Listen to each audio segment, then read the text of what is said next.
Secure your tinfoil hats, buckle down tight, and hold on loosely as we soar over the rocky tops of the La Platas on a rocky mountain high, get sucked into the vortex of the Four Corners, and settle down snugly at mile marker 420 in colorful Colorado. It is Saturday, February 13th, Sunday, February 14th for those of you across the pond and beyond. Welcome to We Are Paradox Media's Late Night in the Rockies. I'm so glad you guys could join us this evening. If you're listening right now, you're listening at Spreaker.com. You can also find us on Facebook, Twitter, Periscope. Right now we're doing our Restream.io. You can also find us on Spotify, Apple Podcasts, Google Podcasts, iTunes, iHeartRadio, CastBox, Tumblr, YouTube, SoundCloud, TuneIn Radio, CastBox, Tumblr, Deezer, as well as KPNL. db.com. KPNL is actually restreaming us tonight, so it's an honor to be on there. And you can also find us on Twitch. That's another one. I need to revamp my list because it's getting pretty extensive, Chris. Yeah, well, you know what? You're growing, and that's good. It's good that you're growing and you're expanding, um, and you're just growing, and it's like it never stops. It's always like there's always something that you always find out more as you have time to reflect. Because I'm gonna tell you what I've done. I've had so much time to myself. I feel more better than I've ever have. I remember when I used to talk in chats. Being away from that, I guess you could say it just made me look into. I gotta take care of me. No one else is gonna do it, And as far as like everything else, my visions have gotten so vivid that I'm like calling everything out as what I see. And other people that I've talked to, like maybe like two people, because I really don't really talk to anybody anymore. I'm more of like, I guess you can say isolating, but not to where I'm like totally off of social media. I remember that last time when I called you and I said I was done. I was like, don't do it. Don't let them win, Chris. I know. And I thought about what you said, and I thought about one of my other friends that really their support for me. She goes, don't let them win. So I'm gonna give you some validation on that. You were not the only one that said that. There's been people that, I didn't talk to before, but I got more closer to them, and I got to really know that they were there for me, not like everybody else. But for the people that probably still watch me, but they just don't talk to me, I don't know what to say. I'm not discriminating anyone. It's just that I see things differently now. And like I told people before, yes, I do radio shows only. I don't do Facebook Live anymore. I just put it away for a while. I said, you know what? I'm not showing my face. If they want to talk to me, they got my number. If they want to call in, they can call into a show and get a reading done for me. As far as like in chat rooms, I'm done for right now until I feel like I'm ready for that.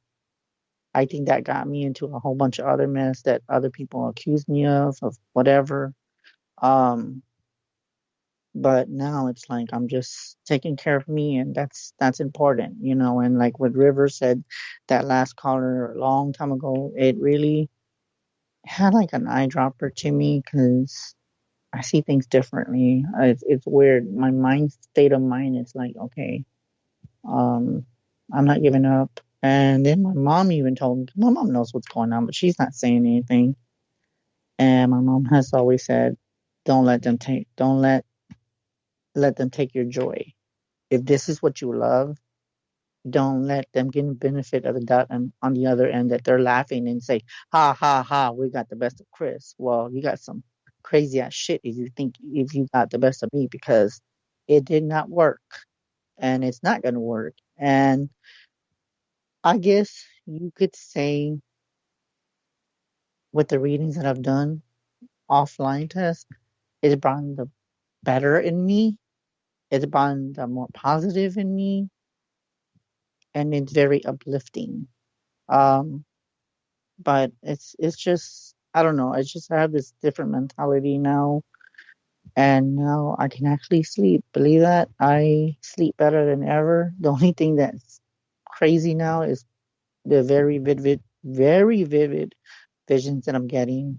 Some of them just blow my mind. Like I had the one of a family member cheating on my uncle because I know who it is. And like I told you before we started, it was like she saw me. And it was weird because I was like, what does that mean? Like if I'm in a dream and I'm looking at them and I'm invisible. But if they could see me as a solid or just an outline, that it's not so much a vision, it's more of a, I don't know what it would be called.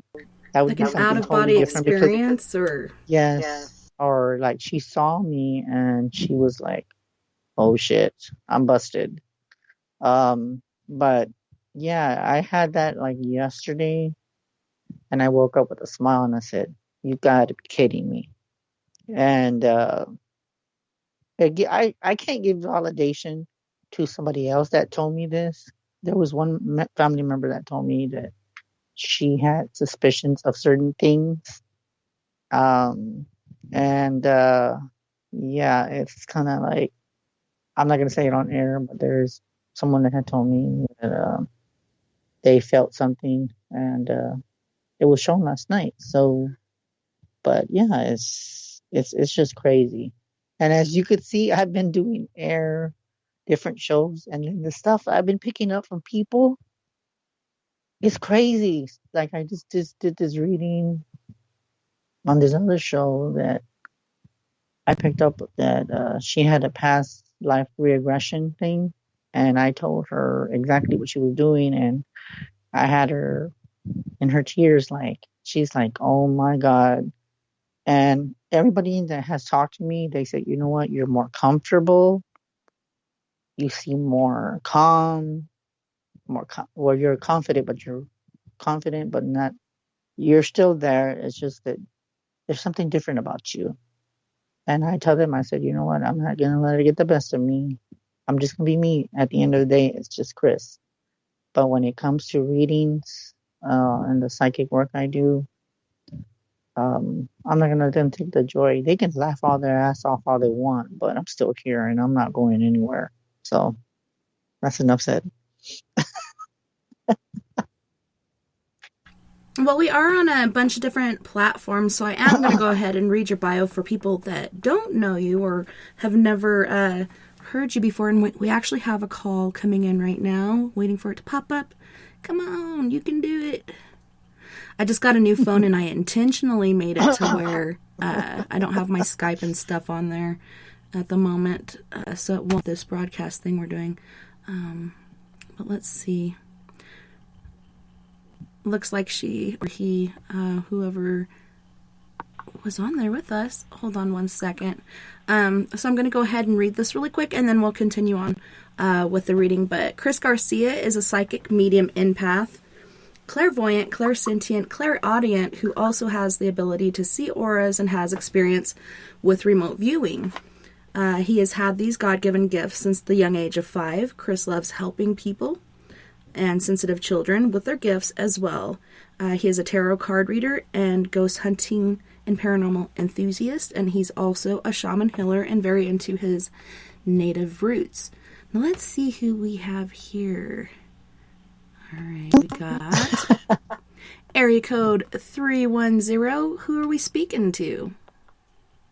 This is Gina. I just saw your honor.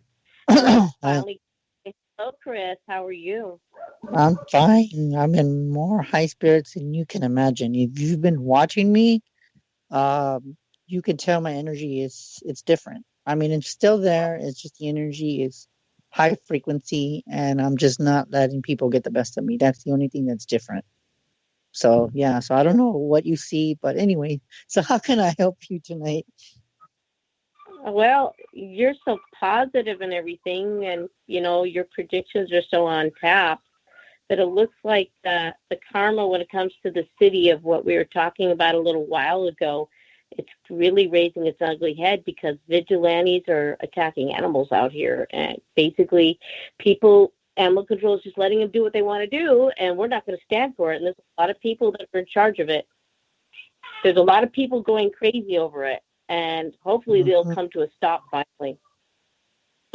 Yeah, I hope so too, and I'm just glad that you know that the energy is different. And you know what I say? I want to ask you something, Gina. I see something different in you too. I know that, I mean, of course, I don't talk to you. Like, I mean, of course, everybody that messages me, I talk to them through Messenger sometimes every so often. But I can tell you right now, you seem very different to me.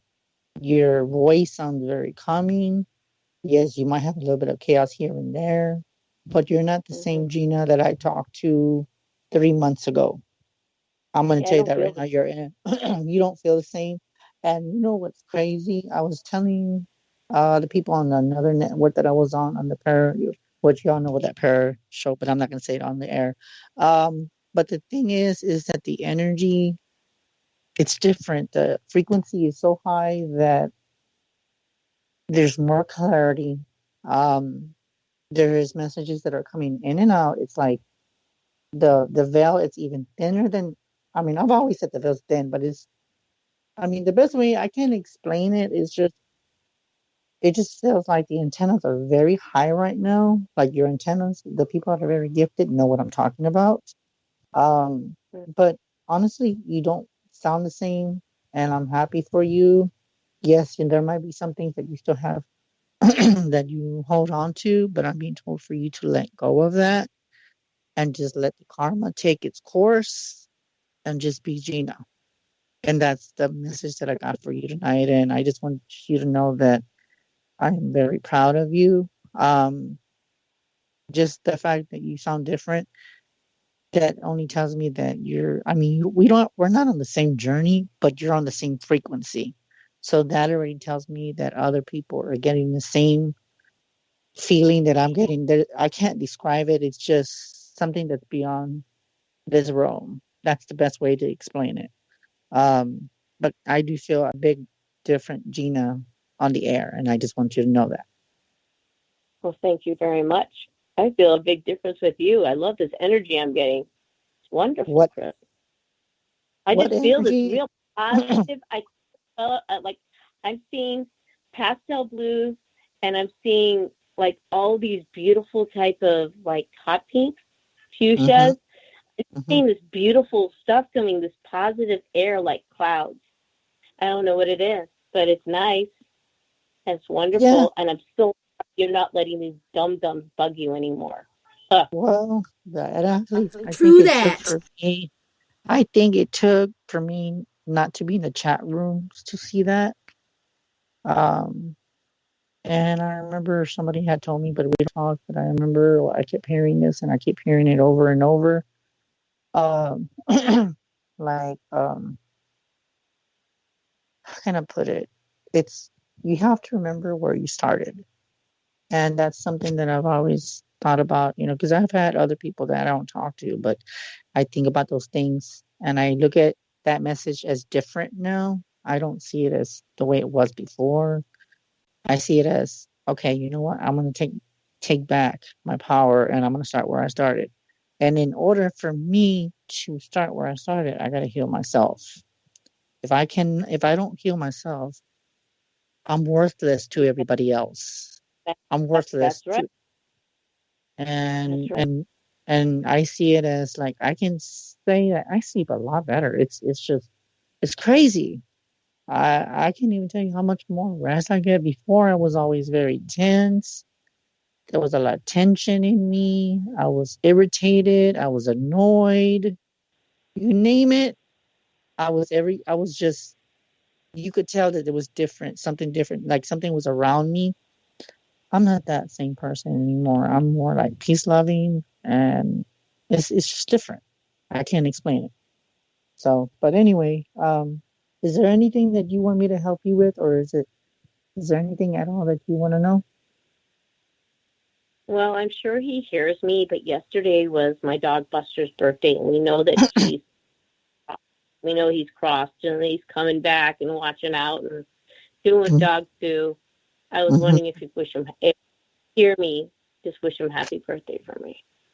Okay. Well, I'm being told that I do hear him. Before. And I'm being told that his third eye has communicated telepathically with you because the third eye chakra card came out. So I'm being told that you're in the same frequency, and I'm being told his crown chakra is like where it's supposed to be. He does know that you love him. He feels the little bit of sadness that you have, but now some part of you can let go, because I feel from you that you've been holding on too long to this energy, and you just need to let it pass. It's not a good thing that the things that were done, that I will agree, those things were unacceptable, but that is not your deal. That's not your karma that you're gonna be dealing with.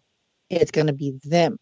Okay, they're the energy that they're the ones that are gonna have to deal with that reflection and that energy. And I'm being told for you speaking up, because the throat chakra came out, so now you're speaking truth, and now that you accept it to some degree, but your throat chakra is cleared, your third eye is cleared, your root chakra is cleared. Oh my God, even your heart chakra came out, is cleared. So so I'm being told, because I think you were holding on to too much, that they were blocked. But I guess you working, and I just want to say congratulations to your new job that keeps your mind occupied. So I just wanted to say, oh my gosh, it's totally different. It's totally different. It's totally different training. I'm happy because this is going to open up so much for me. I can't even tell you. I'm so blessed, and thank you. And you know what? I worked on one of the top managers there, and she loved me. She said, "Oh my God, she's reflexology and feet." I'm like, yes, because I love working on feet. I love doing when it comes to massage, and I love it when I could break the triggers and they pop. And I don't know what it is. It's like rocks you crack being a massage therapist. And there's something about it. I just love to crack them open and make sure all of a sudden they feel wonderful. They can move.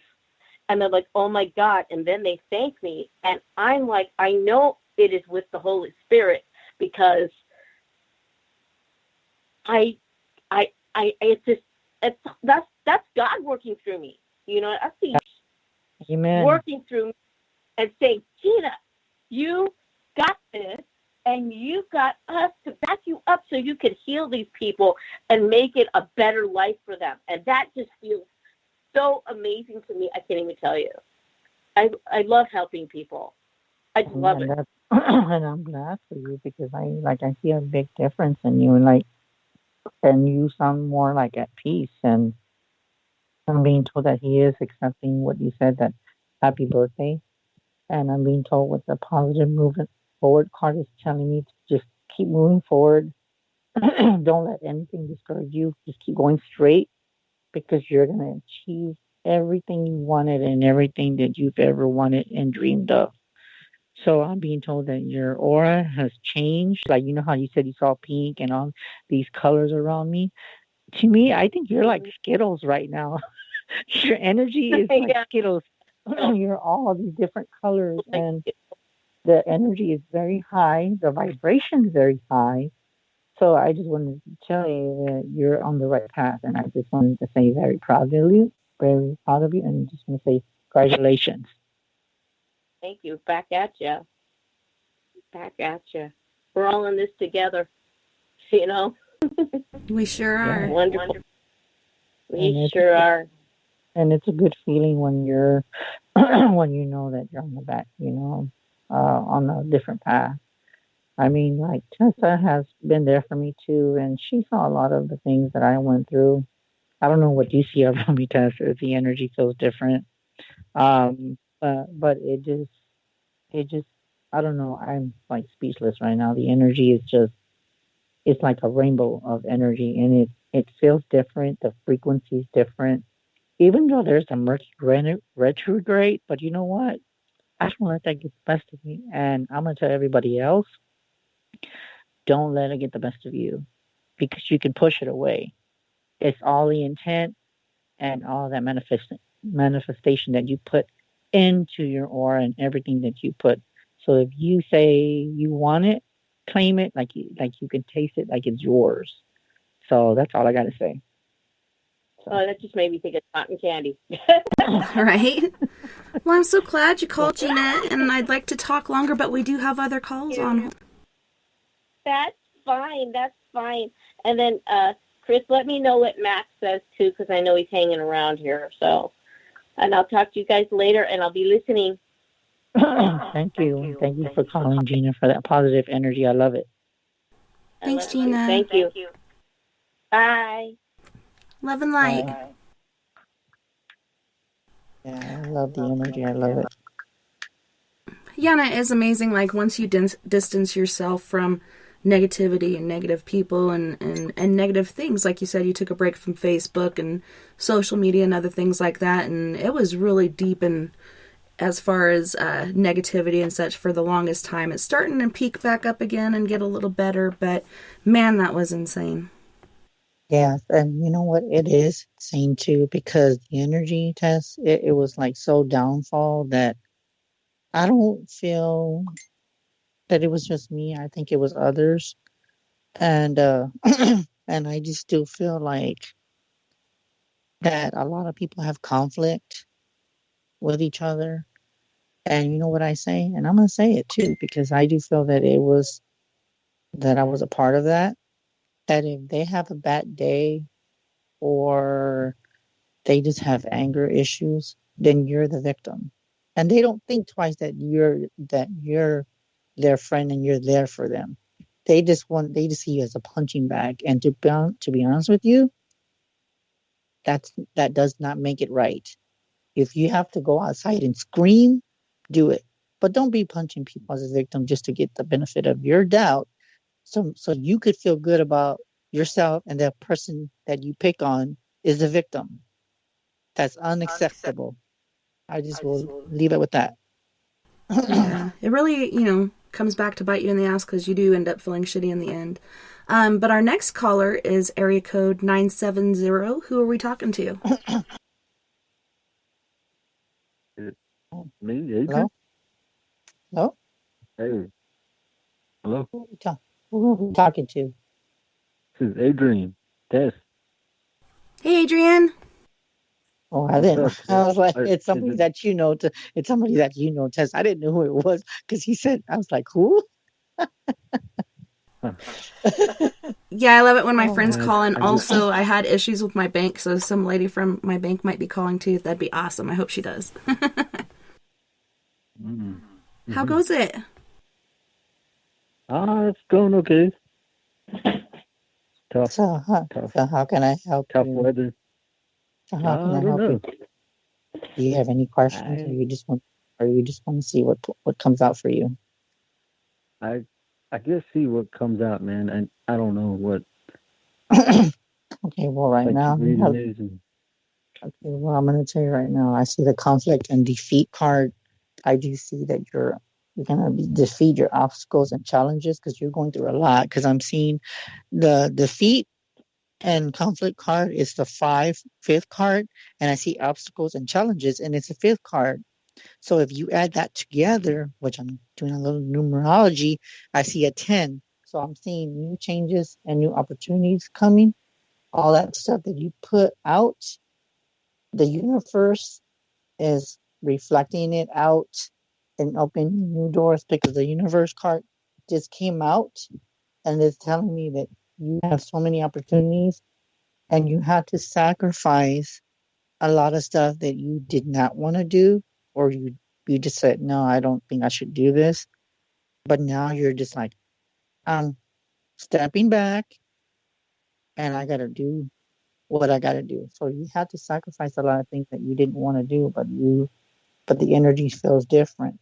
And since then, you've had a lot more wisdom, knowledge, and spirituality come to you. It's opened other doors to thinking different and receiving and um, giving and receiving, if that makes sense. And your energy is at a very high, fast pace because I'm showing the horse card. So that means that the energy is like, it's like gabbling. I said it right, gabbling. And then the energy, and then through that, you've had a lot of emotional loss. Um, you've lost a lot of people that have just passed away. But then there's a emotional part of you that you just said, you know what? I need to step back and just take care of me. Does that resonate with you? Yeah, sort of. Yeah, Does definitely. everything? Yeah, does it make sense in a way, or not really, or kind of? Yeah, kind of. I think it's kind of strange, but okay. Yeah, I and I see. I accept Go it, I ahead. guess. Yeah, and I see Yeah. that sacrifice that you had to do, but sometimes sacrificing at the end of the tunnel, it gives you chances to just let go of that and just know that some things that you gotta change that you might not want to do, and then you can work on yourself because that's what I'm being told, that you've worked on yourself and on your um like, in other words, you worked with your inner demons, just put it that way. um you've just seen things different, your state of mind is different, and now it's just like Yeah. you feel more at peace, you feel Yeah, different than definitely. you've ever felt before. So that's what I see from you. Mm. Yeah, definitely. I felt some kind of change this year Yeah, with I think myself, and that's good, just and kind of, I'm happy. I don't know. Yeah, it's just, I think it has something to do with the spirituality, prayers Hmm. and Yeah, just and being everything around the is right on. Yeah, people. you know what I just heard? It's like everything's being a check. Like there's like a check mark on everybody. So everyone that has been kind of just like bullying or just picking on people, they deal with theirs in a certain way. For people that try to make you discourage you, you just don't need that kind of negativity, and I'm being told just for you to work on yourself, and you know what it feels like, and I've noticed this every single time, that depending on what the topic is, most of the readings reflect on the subject that we're talking about. So I think today is self-love and self-respect. That's what I'm getting from tonight's show. It's everybody's seeing things different. Everybody's Mm. reflecting and looking back in the mirror and saying, if there's something you don't like, then change it.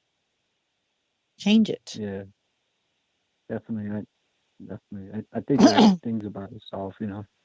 I am trying to be independent again, and it's hard. I can't even find a job. I can't even seem to just do what I need to do for myself, and it's Hmm. hard. Yeah. It's And you know hard what's finding a funny? job way out here. Yeah. Yeah. And you know what I see too? I see the temptation card. So there's a lot of temptation that is trying to lure you to do things that you shouldn't be doing. And as a psychic and as a friend, don't do it. Don't go on that path and bring yourself down. You don't bring yourself down to anyone, and you don't bow down to anyone either. Okay? Just be Definitely not. you. Yeah. Just be you. Just be Just you. be yourself. What about the paranormal Absolutely. stuff you've been dealing with? Did you want to bring any of that up to Chris? Because he does deal with a lot of that stuff too, and cleansings and such. Yeah, I think it's just, protection is what I'm looking for, is from different entities. Well, I just say protect yourself and just try not to keep yourself too open, but then don't try to keep yourself too close. So you're gonna have to like manage it, your abilities and the things that you receive, and just know that the information that you get, it might feel like it's yours, but it's not yours. You might get the information, but it feels like, is this for me? No, it's not for you. It's just for you to acknowledge it. And then what you do is, once you acknowledge the information that you get from a message or a spirit, you turn it around and say, okay, you give it back to the source where the information came from. That's how you do it. Okay? Just put that intention and say, this is not mine. I don't claim this. This is not my energy. I give it back to source. And then you just go about your business. Yeah, for sure. Okay. What about yeah, gotcha. What about love? Okay, say it again. I didn't hear you. What about love? Like oh, love? That's kind of like, that's funny how you said about love. Love has been kind of rocky for you. I think people that you come across that they find you intimidating, and that they find you straightforward. And I think a lot of the women that you came across, or the people that you came across around you, they were not there for you. They were there against you. So with love coming and knowing that Valentine's is around the corner, I would say that it will not happen until probably, the end of February is what I'm being told. Maybe like the 25th, somewhere around there, you're going to meet someone, or someone you're going to be talking to is going to show themselves that, hey, I'm interested in you. I just don't want to get rejected. That's what it is. It's about fear of rejection. Oh yeah, who doesn't, is not afraid of rejection? I think a lot of people are. Yeah, so just keep yourself uplifted, and don't let anything get discouraging you. Okay, you will find the love of your life. Oh, for sure. Thank you. You're welcome, and you have a lovely evening. And I just want to say, by the way, happy Valentine's to everybody. Happy Valentine's, Tessa. Happy Valentine's Day.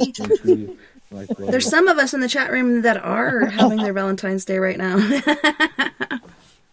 I hope I'll talk to you later, Tess, on the phone and stuff, and the after party and stuff, and tonight, right? Yes. We'll be starting the call right after the show, and for those of you that don't know, we do a Skype after party where we all hang out, and if you're on Skype, you can see each other. So on Skype, you can send me a request at tessa.n.thomas30@gmail.com, or if you want to call by phone, you're shy to be on camera, just give us a call, 970-335-9596, and that's also the same number to call for your free psychic reading.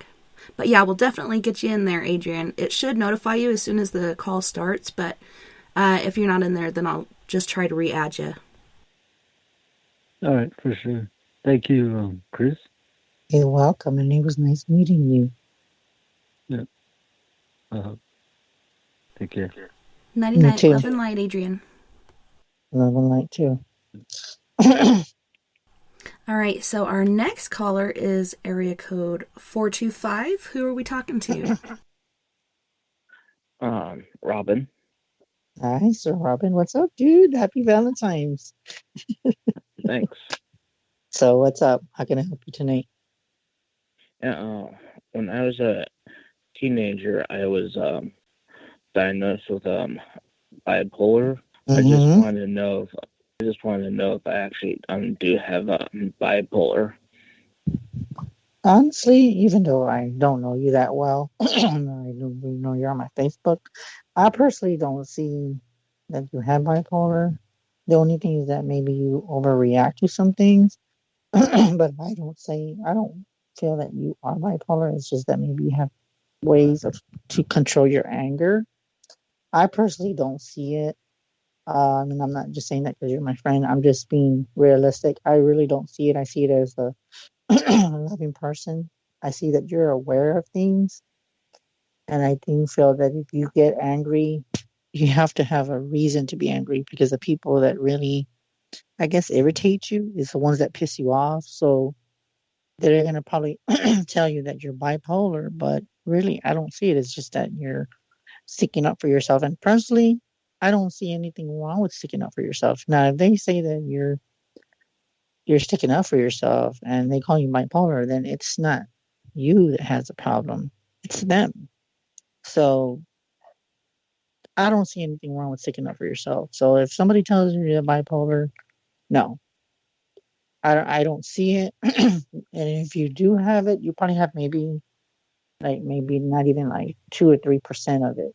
You might have some characteristics of bipolar, but I don't see it. And as a psychic and as a friend, I don't see it. So, but if you want to get a second opinion, I would say go to the doctor and get it checked out. But I don't see it. I see it as that you're a very earthbound person, and I really don't see you as being like a person that throws shit and just gets angry and punches people for no reason. I don't see that with you. So I'm being up in front with you. Okay? All right. And thank you for calling. And there's also. Oh, sorry. I thought you had. Sorry. I thought you. Okay, sorry. Go ahead. Jeez, Chris. There's also a thing about writing, and I was wondering how my writing career would be going. So, in other words, what did you say again? That what you're writing is what? So I would like to write books. So I was wondering how you see that going. Oh, about writing books? I can see you selling them. You just have to find a publisher that can help you to do it. But I actually do see you writing it. But you just have to just be honest and true to yourself as you're writing it. And I would say just to write down what you're experiencing also. And I do see that in some kind of way, do you want to write a book about your life in a way? Yeah, I do. Okay, that makes sense. Okay, that's what I saw. Honestly, I see the base chakra card coming out. So I do feel that your mind is in the right place. And then I see the new beginnings card came out. So I see something with new opportunities with you writing this book. So I see like growth with it and knowledge that you can share with other people. Now, knowing that I don't know how long you've been writing this book. Okay, that was weird. I just heard April. The beginning of April, maybe like the first week of April. If you are done by that time, you can find a publisher and it'll be already probably in the middle of the year. So that would be like June, maybe June or May, somewhere around there. So if you write it and take your time, I can see it like in the middle of the month and I can actually see it on the website and finding a good publisher that will give you that opportunity to share that knowledge with other people. All right. Thanks. You're welcome, Sir Robin, and thank you for calling and happy Valentine's. Right. Thanks. Have a good night. Good night, Robin. Thanks for coming in. All right, Tessa. We'll see you at the after party, I hope. All right. Well, right now we don't have any other callers on the line. I know that we did miss one call. I tried to join them in, but I couldn't get them, so I can work on doing that. But you were talking a little bit about some recent visions and stuff you had. Were you able to finish what you were saying about that? Honestly, with the visions that I've had, they've been just kind of weird, I guess you can say. Like the one that I just told you about, the relative cheating on that one. The other one that I kind of figured out is there was this one where I could see myself in a parking lot. It was empty though, and all these whole stores were just for lease, and it was just empty, except for this one damn restaurant. And instead of walking in, I observed the area, and I'm thinking, okay, what am I doing here? So I just took it as everything just seemed a little off. And there was actually no cars in the parking lot, thinking that it's a restaurant test. It just didn't seem right, except for maybe one black car. and instead of walking, it just appeared as like a conjuring with smoke. So I come in, and you would think a restaurant would be full of people. Well, when you walk in, the table was brown. Okay, the table was long. There was this one girl that was very like complected. She had purple hair, pale pink streaks of purple hair. I thought she was one of my favorite psychics. So then when I see her from far away, like she was kind of like walking toward the table, she turned around and her face shape shifted to another girl, and she was talking shit to me, and then saying, "I'm gonna get you, and you're gonna get it," and I'm like looking at her like, "What are you talking about?" And she goes, "You know what I'm talking about." Like, I said, "Okay, whatever." And then she brought one of my friends that I haven't talked to in a while. She mentioned his name, and she was, "I told him this and I told him that."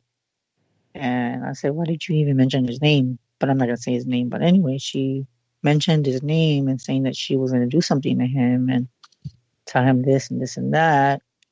But all the other people, there was like a whole bunch of people, like it was almost like a buffet kind of thing. And the people just waved at me and told me hi, except for this one girl. And I'm thinking, who the hell are you talking to me like that? And everybody else is not telling me shit. So you are. So it just didn't make sense to me because I was like, this does not make any sense to me at all. That vision, I've already got a good friend of mine that I'm supposed to be on her show. And she picked up Gypsy, which I know somebody that's a gypsy. We started connecting with a good friend of mine, three friends that I talked to, and we were on Messenger. And we came out with this theory that, it was just something that wasn't right about that area. And I still haven't found out what that restaurant is. It appeared like a restaurant, but it could have been a solid stadium, just an illusion of what it appeared to me. But I am still taking precautions from that one because that one kind of got me like a warning.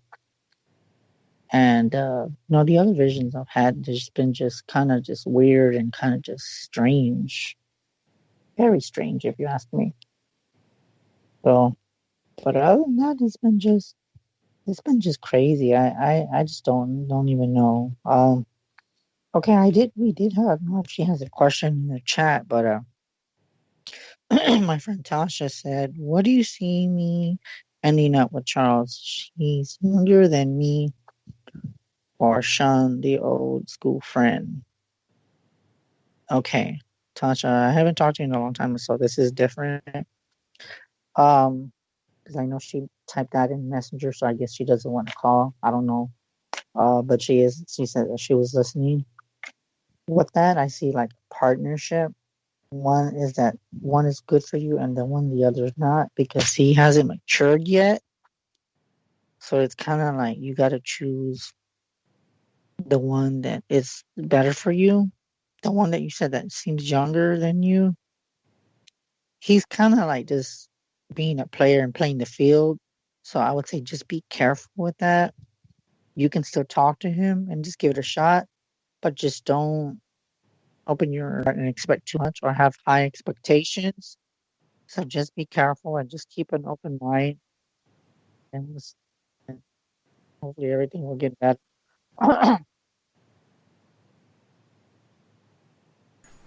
I'm okay now, but we're doing a show. But thank you for my rose. Yeah, love you. I love you too. Man. I know, I heard that. To give you a heart, that's pretty. I like that. Yeah, she got me a pink rose. It's very beautiful. But yeah, it's funny because I have a sign on my door that says, "Between these hours, we're closed. Don't come in unless, like, you chopped off your head or something."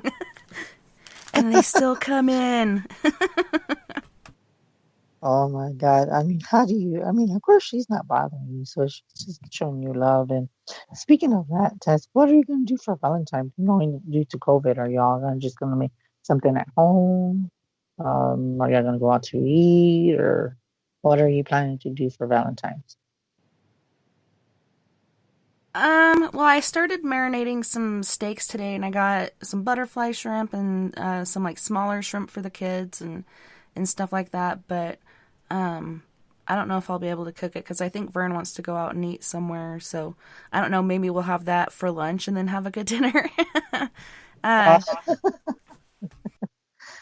crazy. I mean, I see it as I don't see anything. Like we're having like we had soup today because it's cold. We're like in the. It seems like I guess in the 30s, but it feels like we're in the 20s. So it is cold. The energy is just I don't know. It's just to me it's just crazy. I see it as I just see it as weird. Like really, like I don't know. I just see it as different, and yeah, it's just completely different to me. It's just I don't know. Yeah.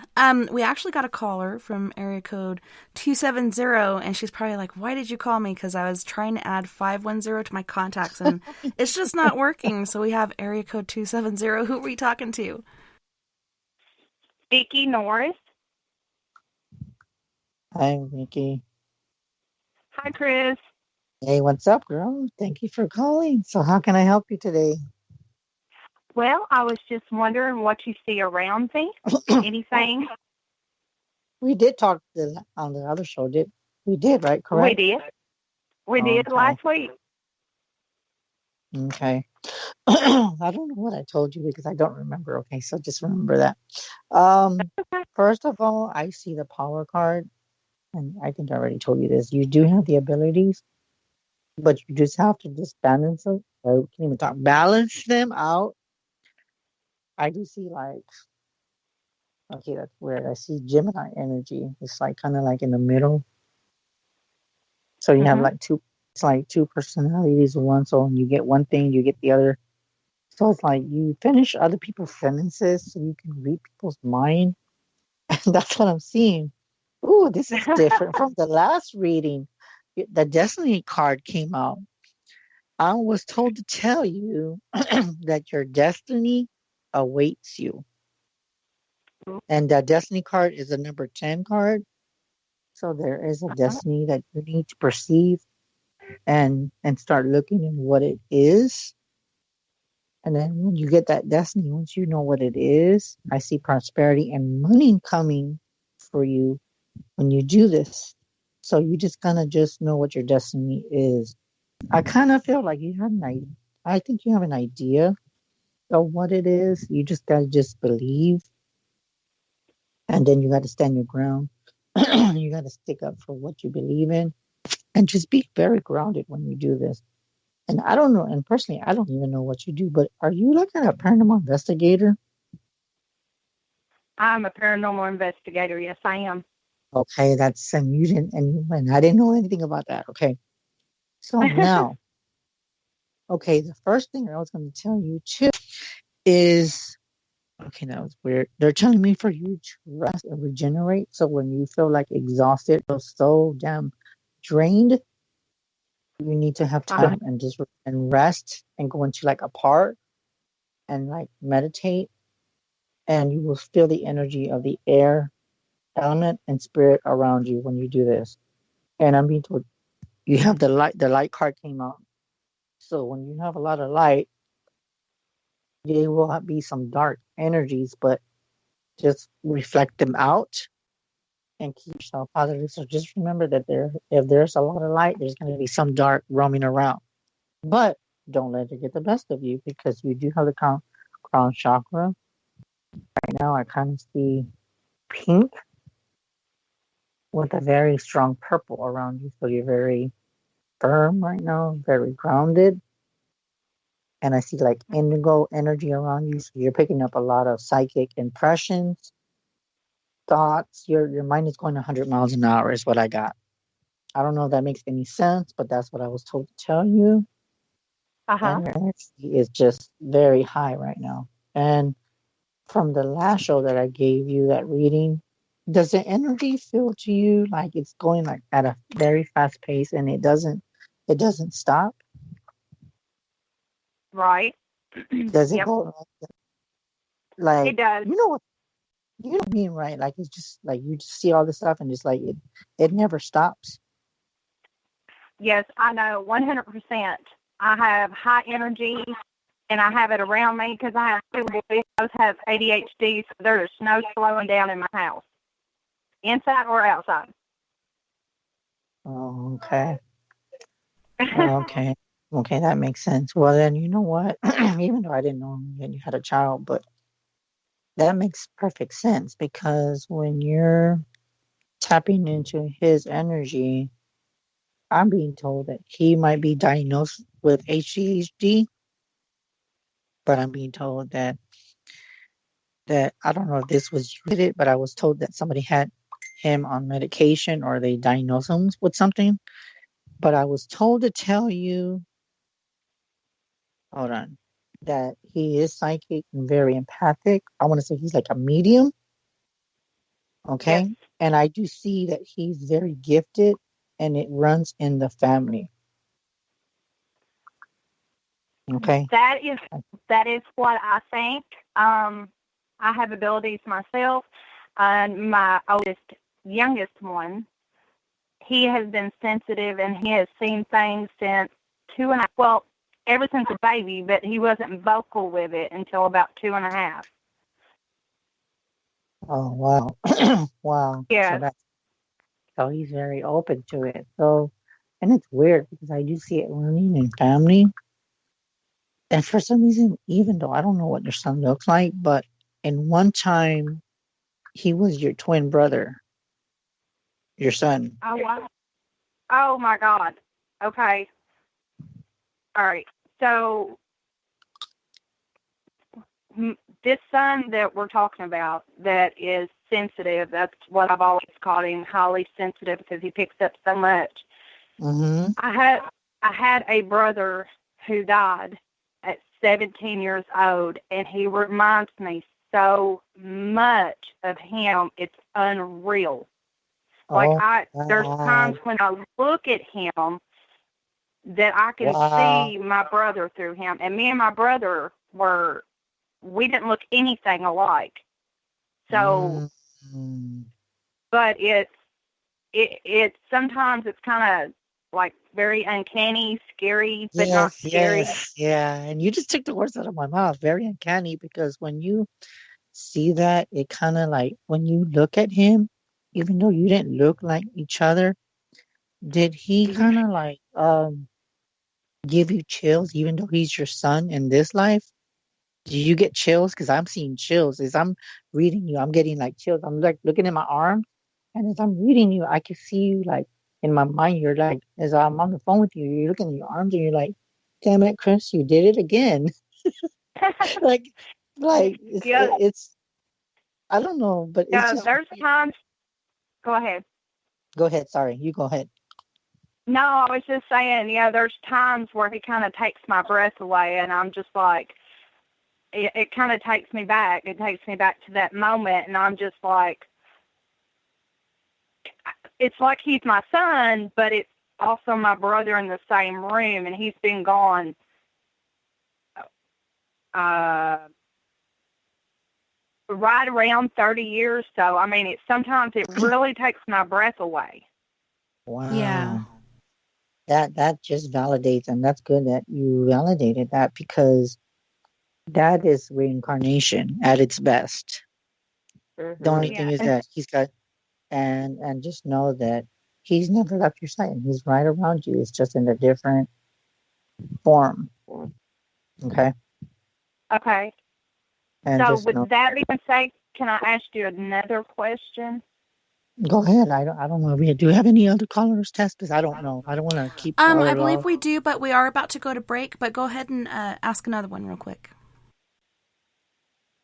Okay, go ahead and ask another question, and then you don't have to hang up. You can listen to if you don't want to. Okay, go ahead. Okay. So my younger son, what could you pick up from him? Because by the time he was 3 years old, now he's not my sensitive son, but my youngest one, when he was around 3.5 years old, he woke up out of a dream, having a bad dream, and was telling me about a past life. Okay. And I never even thought about a past life until he was telling me about this.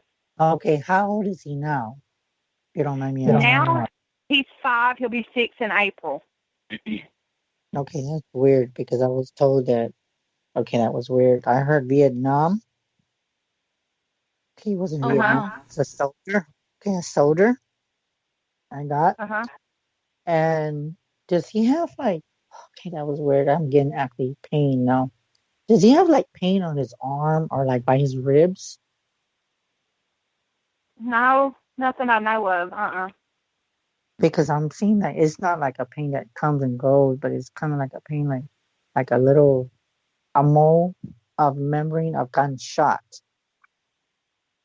And I do feel like he's terrified of it because that's when I kind of get like Vietnam or a soldier.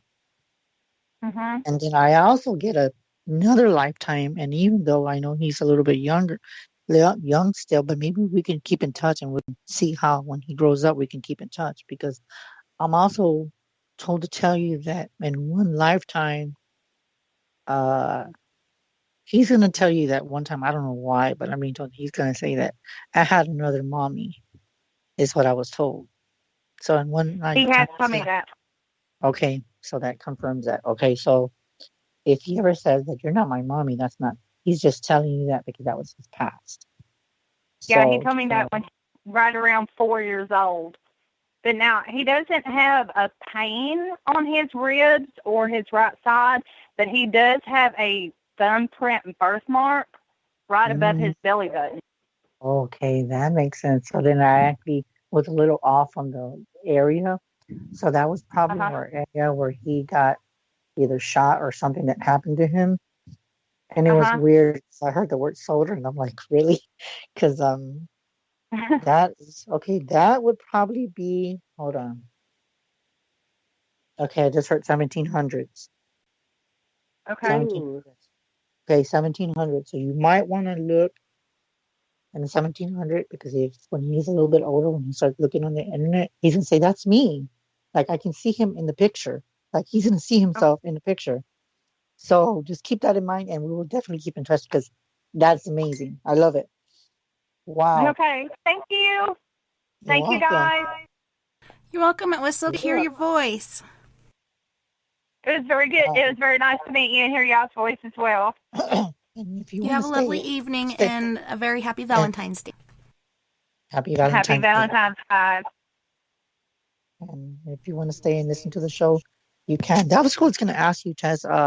Gina said that if she could listen to the show, but she has to just put her thing on mute, right? Correct?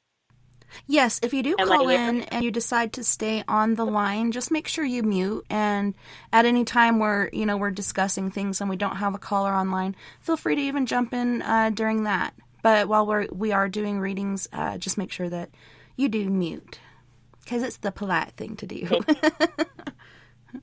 Can you hear me now? Yes. Yes. Okay. I got through.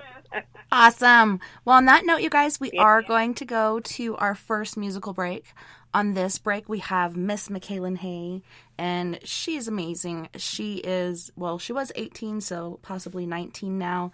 She's from Ontario, Canada, and she's so very talented. If you like her music, you can look her up on YouTube. She's got videos that she's done. She just blows me away. She's amazing. She's going to be singing Collapse, Nothing But Blood, Close, as well as Devil You Know. And then we have Mr. Fred Johnson III from Canyon County, California with Sugar. You guys don't go anywhere. We'll be back after this musical break.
There's too much sky, too blue, too white.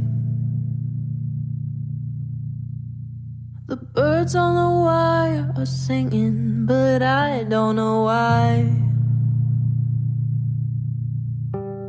Why aren't the roses hanging their heads?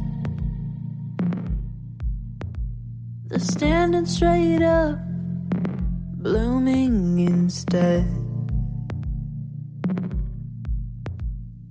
Now that we're apart, there's nothing but blood in my heart.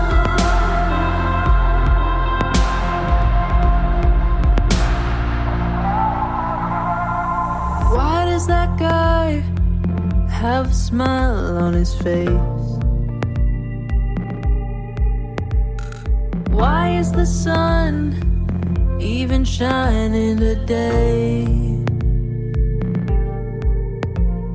Why are the headlines talking about love?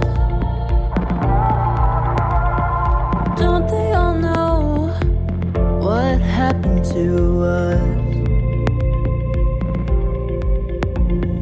Now that we're apart, there's nothing but blood in my heart.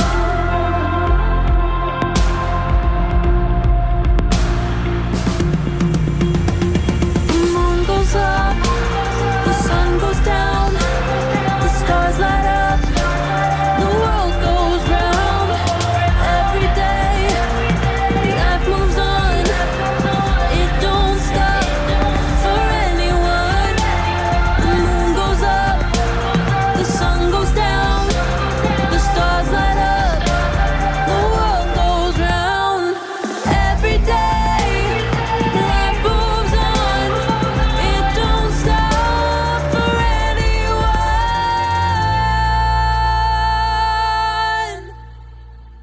Now that we're apart, there's nothing.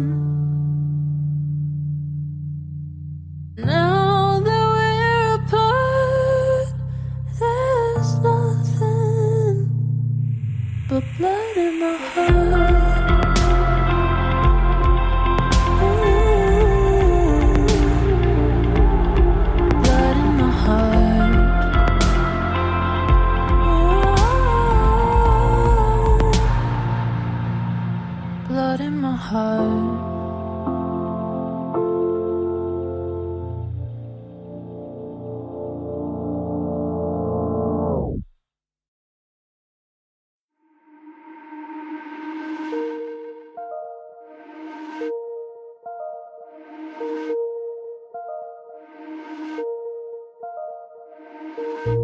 Saw you for the first time in a while, in a while. You seemed so surprised I worked out a smile, out a smile, out a smile. 'Cause I've grown and I've changed, yeah, we went separate ways. How come we're both back here? 'Cause you pushed me away, had my life rearranged, but still we're both back here. Close to me, I want you close to me.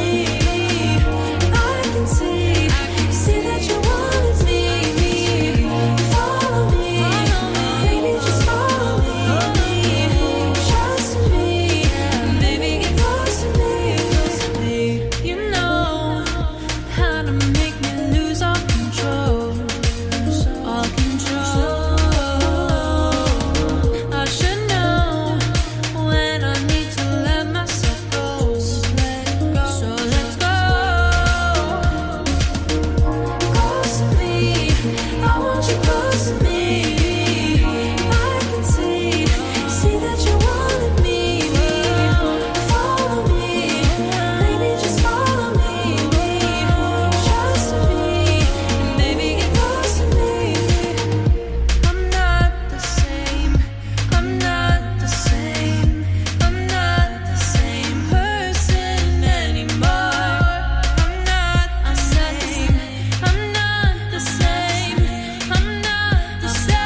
It's rushing towards fields painted greener.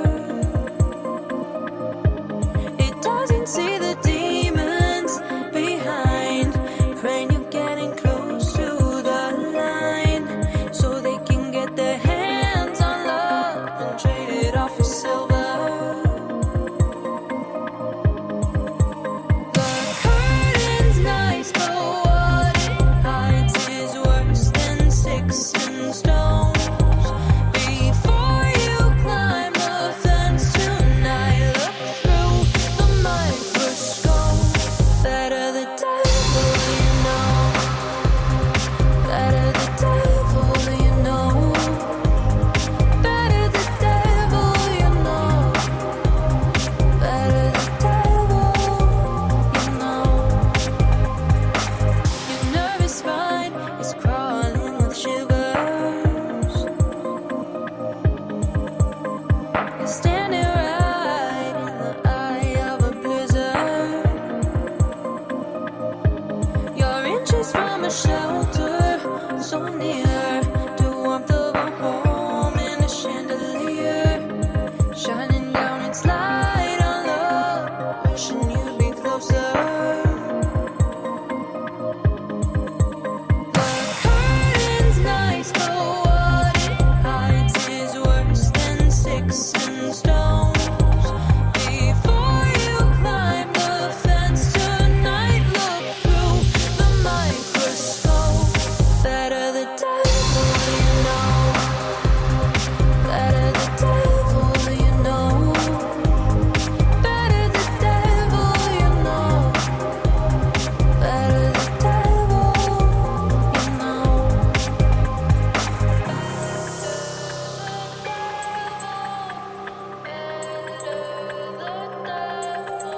Before you climb the fence tonight, look through the microscope. Better the devil you know. Better the devil you know. Better the devil you know. Better the devil you know.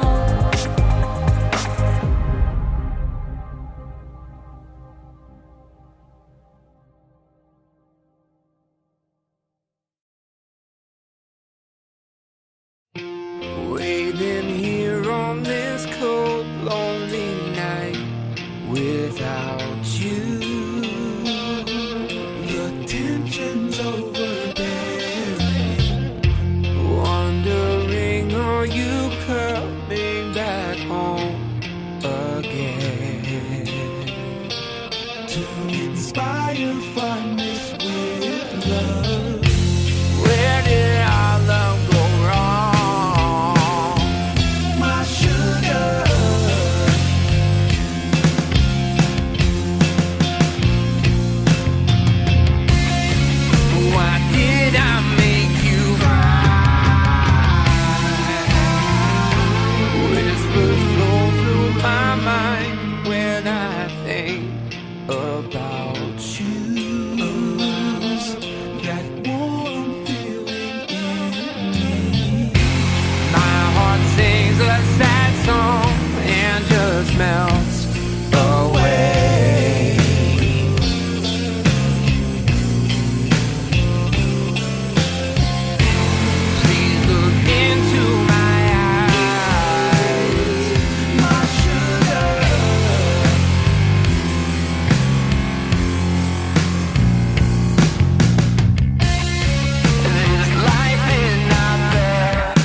love go wrong, my Sergei?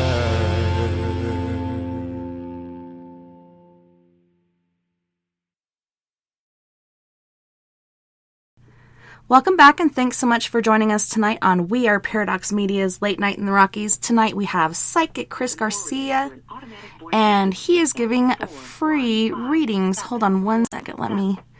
Oh no. Hopefully nobody could hear that. Ah! What in the world? Hold on one second. Ah! She's like, I was muted. What the hell was that? But we're doing free psychic readings and giving out positive energy and a good time. Chris, welcome back. And then we also have, if you do call in, the number's 970-335-9596. If you'd like to continue to listen to the show, feel free to. You can just mute your mic and stay on the line, like our very good friend here. But welcome back, Chris, and thanks so much for joining us tonight. It's a privilege as always. And you know what? I'm glad I picked this day for a day before Valentine's. So these are Valentine's readings. Oh, and Happy Valentine's Day! I've heard from. You know what? What's crazy. I want to tell you what's crazy. Somebody had asked me before, or told me this years ago, and they say, "Do you do couple readings?" And I'm like,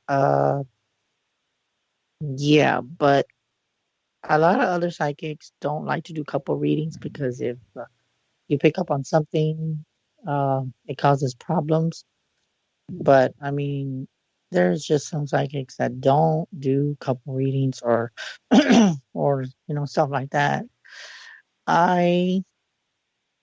With me, I would say I would do readings, but if you already have problems in your marriage or problems in your relationship, I would please advise you that if you already have problems, don't call a psychic because call a counselor. Yeah, call a counselor. Call a counselor. It's better to do that because if I tell you things that I see, you might not like what I got to tell you that your wife is or your husband's doing. That's what I'm saying. I just say just to call a counselor and just work that out and just get it done, Now, well, isn't it true? Like, okay, so I could see a couple coming to you and discussing this with you. Hey, could you give us a reading? If they do have issues, maybe they want to know if, it's worth it to spend the money and the time to do counseling. Or perhaps,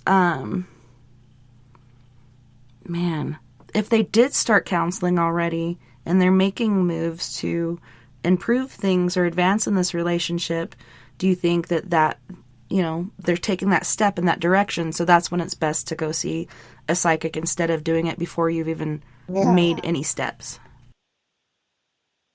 Yeah, I mean, no, that is acceptable. That can be to where I can tell you, yes, that counselor is going to tell you what you need, what you need to do. But if I feel that counselor or the person that you go to is not being honest and they're just there to get your money, then I'm going to tell you, But, I don't see anything wrong with that. If you say, what, should I go to a psychiatrist or a person so we need to fix our marital problems or something like that, then I'll be like, I would definitely tell you.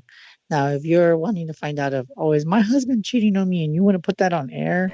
Yeah, girl. No, I think that I would think to just discuss that privately on your own. Unless if you have hate towards each other, then don't bring me into that mix because I'm not going to be like, well, you're the one that broke us up. And I'm like, well, you're the one that wanted to know. I mean, that's why, I'll do readings. And you know what, Tess, I've been blessed not to have any couple readings. Oh my God. You know what? I better count the chickens before they hatch because if I ever have a couple reading, I'm going to be like pulling hair like Home Alone. No. I think for being a psychic, that's one part that's real hard to look into is when there's a couple. Now, if they're separate and they're looking for the love of their life or when is love coming to me, you can do it. I don't see anything wrong with that. But when you're in marriage and all that, and I'm like, I don't know about that one. I'm just gonna be, I'm gonna be biting my tongue. I don't know. I can hear Gina. She's like, I don't think so. I just unmuted. You're back. I was thinking about stuff. I mean, we kind of go back, Chris. Remember, I told you about that one woman that said she wanted to use you and stuff. And the second you said prices, she got all mad at me. And I said, you know what? That's really negative. And I said, but I realized that you had a feeling about her. And yes, I did. Yes, I did. You did, yes. And it was ugly. There was something very negative following her or something, and she carries it with pride, you know, and that's something that has to do completely with her psyche, her own brain, because she happens to think, oh, I have a gift, and I'm like, well, good for you, you know, you have a gift, but it's like she doesn't know how to maintain it. You know what I mean? She throws things out there, and she hasn't been factual. I mean, to me, I mean, it doesn't make her a bad person. It's just that sometimes when you have something attached to them, you just got to be more careful, and it makes you more vulnerable to get attacked, or your spouse or your loved one. So you just got to be, I guess, just very careful. That's all I can say. Is just be careful what the decisions you make. Well, that's what kind of like, you know, when she got the way she got, like I told you before, I basically blocked her and everything. I just said, you know, you want to say goodbye to me, but you're acting toxic. I couldn't deal with the toxicity. I couldn't. And she had a very kind, lovely heart, but with all the hardening and everything, it's like, well, I'm kind of glad that my dad, her dad was a vet, but he was an abusive vet. And the way that he abused his kids was speechless, you know, and she has scars up and down her legs from it. And she's like, well, it got me to be a tougher person because I'm not afraid of anybody. Is that always good? No. Well, I mean, it's better, like, when you're a victim of something to be able to refuse to be a victim and grow stronger from it. You know what I mean? So I could see, like, that could be where she's coming from. But, I don't know, being empathic, I don't even have to talk to anybody. I could see them across the room or, like you said, just hear their voice or what they're saying, and you could pick up on the negativity or toxicity that may be in there. Yeah, and it's tough because, I mean, you just never know how you deal with it.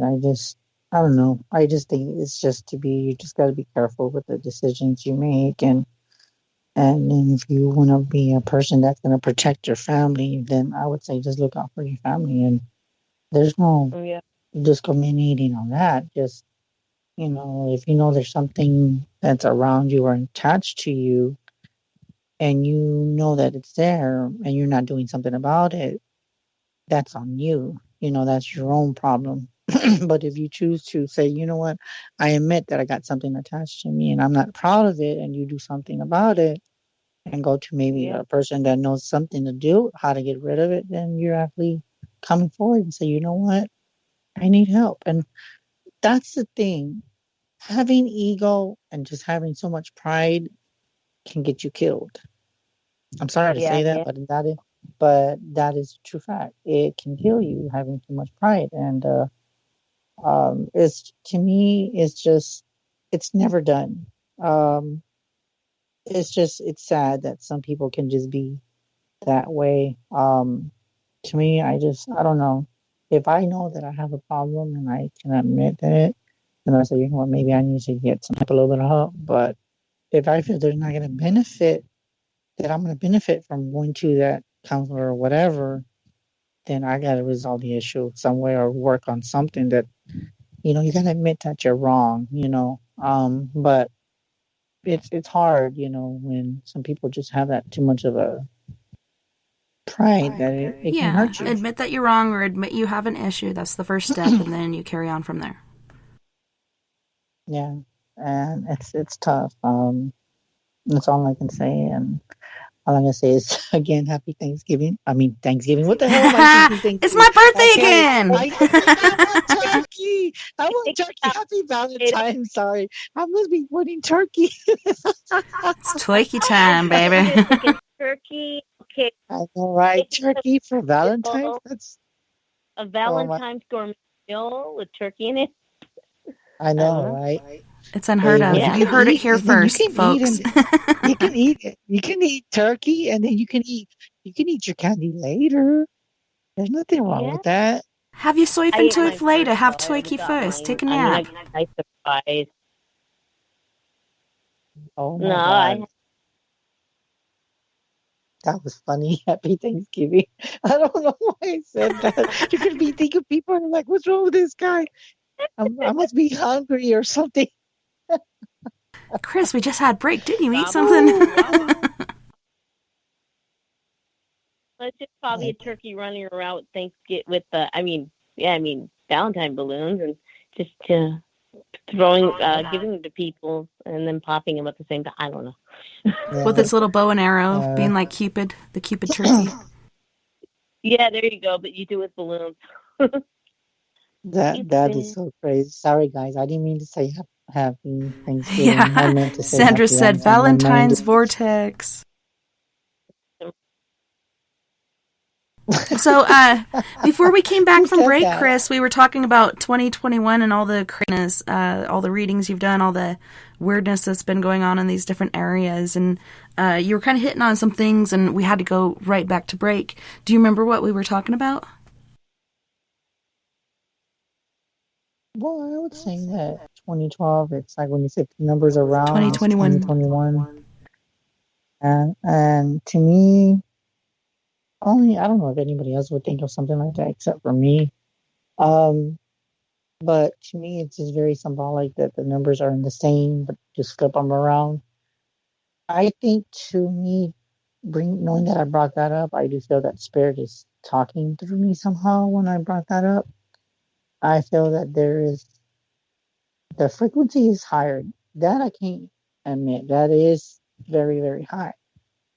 But we're coming to an ending of a cycle of probably the negativity, the disasters, and hopefully everything will be more peace loving and give love to the earth. And that's what I'm saying, is just to give back to the community and give back to earth and just appreciate that we're here. And to imagine, to see how the world would be like in the movie, a lot of people would die.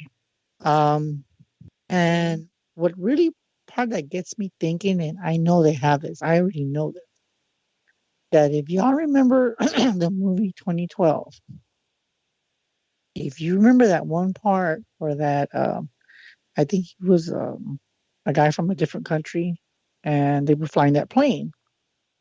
Well, when it came to where I guess something was happening with that plane, they crashed. And then I guess the Russians were coming for him, and the guy goes, "You need a passport."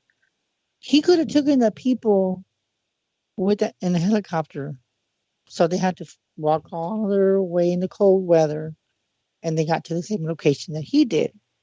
And if you remember, towards the end of the movie, he saved his children, but when they took that bridge down, it smashed him, and he went right into the water. He died. That's why you gotta be more polite to people. I just think that karma, you ask for it yourself when you are not polite. And to be honest with you, I think in that movie, when I remember seeing, when the bus was going in those different parts of China and that weird big boat, I personally feel that they do have something like that. So if something like the movie, like the way it came out, I think they have it that we're not even aware of it. And if you don't get there, like the movie, at first they weren't going to take all the people, but they did. And but to me, it's just scary because when I thought of the movie, and I don't know why I kept seeing it, because I remember, I think it was like a week ago, I saw the movie and I just kept thinking about it. And I'm thinking, what if that happened? And people were just fighting just for themselves and not thinking about as other people, as humanity. To me, I just think that that's sad. If you cannot appreciate humanity and care for each other like brothers and sisters, and you say, "Oh, well, I'm going to save myself. The hell with you. That's not right. You don't do that. God did not do that to his disciples. He helped his people. And yes, they turned on him, but he still loved them. So that's what I just say is love God like God. We want to be loved like God would love us. So what you give out is what you get back. And that movie is what really brought a lot of stuff. Oh, and by the way, my friend Becky is sending me messages and she said the new moon energy, and she sent me these emojis of laughing because she sent me pictures of the turkey. So she said just with her saying that there is a new moon energy, and I think it's kind of like mixing up with the Valentine's. So it's kind of like it's a little bit of a mixture. So for Becky, if you're listening, you can call in, but but it's funny because I must be hungry, Becky. So I don't know if everybody else is hungry. I bet you're thinking that everybody else is damn crazy, make me hungry. And for Sandra, I don't know what did Sandra say when I mentioned turkey. Did you say Sandra said something? Oh, she said Valentine's Vortex, and then Skywatcher, aka Human Carl, in the chat room was saying he can't wait for the day after Valentine's Day because that's when all the candy sales happen and you get all your chocolate for cheaper.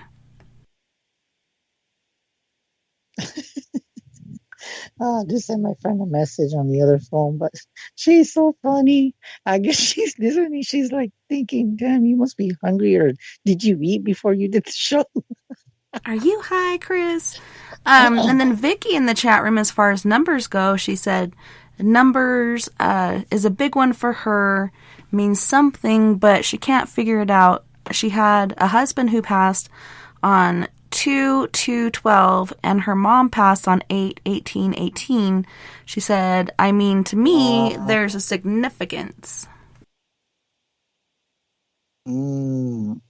So for Vicky, that's kind of interesting, and I think that was the one that called in about her son, and that is kind of interesting because that just validates that I'm onto something about flipping the numbers around. No, the only thing is, I hope to God that it doesn't happen, that the end of the world comes, or we're going to go into like an ice age, like the movie, The End of Day, not The End of Days. What was the other one? See, I'm getting messages. Did y'all just hear what I just said? The End of Days. So there's something coming. There's been a lot of talk about that. There's a lot of signs. Honestly, there is a lot of signs, but I wasn't going to say the end of days. I meant to say the day after tomorrow. I think all these movies that are popping in my head, there's something that's very significant to them. It's just that, like, words are just coming out of my mouth, so it's not me that's talking. Becky put a emoji of a ghost. See, so it's spirits. Oh my god. Oh my god, this is hilarious. Well, it's funny that you said that because, like, for the longest time, I think even before COVID even hit, there seemed like there was a thinning of the veil, and it seems like it's continued. There's like so much activity out there that wasn't before, and a lot of people are having premonitions and visions and crazy things about the future to come. Yeah, and honestly, I can tell you with my visions. I remember my friend Becky told me this, and I know she's listening. The thing is that I remember I had this real vivid premonition that I had, and she said she was right about some other premonition I had. That usually when you have a very intense premonition, it's 2 weeks afterwards to find out what it is. And I found out something remember what I told you, Tess, about, I'm not going to discuss it, but about what happened. And you said you got that friend request from that little anonymous person. Well, yes, anonymous. I had a premonition before, and it just came out to be where there was so much things coming out that I was just blown away. I just really thought about it, and I'm thinking, wow, this is validation to all the premonitions I had. So with these premonitions, especially the one with the restaurant, I take that as a warning of some sort. I just haven't figured it out. That was the one in front of the gas station, and then it turned into like a whole White House or whatnot thing? No, not that one. That was that already happened already. No, I'm talking about the one with the restaurant. That it was like an isolated area where it's a parking lot. That one hasn't came out yet, but I'm feeling that is a warning of some sort. Now, the recent one of a relative cheating on one of my relatives, that I do feel that it's going to happen. I'm just being told that we're just going to be prepared because there is going to be, you know what, should I say it? Yeah, you know what, the hell with it. There's going to be a divorce. Let's put it that way. That's all I'm going to say. That recent premonition I had, it is a divorce coming with one of the relatives. So, but as far as like all these other visions, they're just weird. Especially the one I had when I saw that brick building, and I remember seeing that brick building. Because do y'all remember the movie Chucky with Child's Play? I kept seeing that building. I don't know why. I don't even know where that movie is made in. I want to say it's Chicago, but I want to say that there's something about that brick building. I don't know what it is because I did have a premonition of where that vision. I still figured out what that is, but I know there's something to it. Just got me thinking. But yeah, I don't know. I do believe that there's something more to that premonition. I don't know. I was going to ask you, Gino, have you been dreaming weird dreams too? Yeah, they've been really crazy, and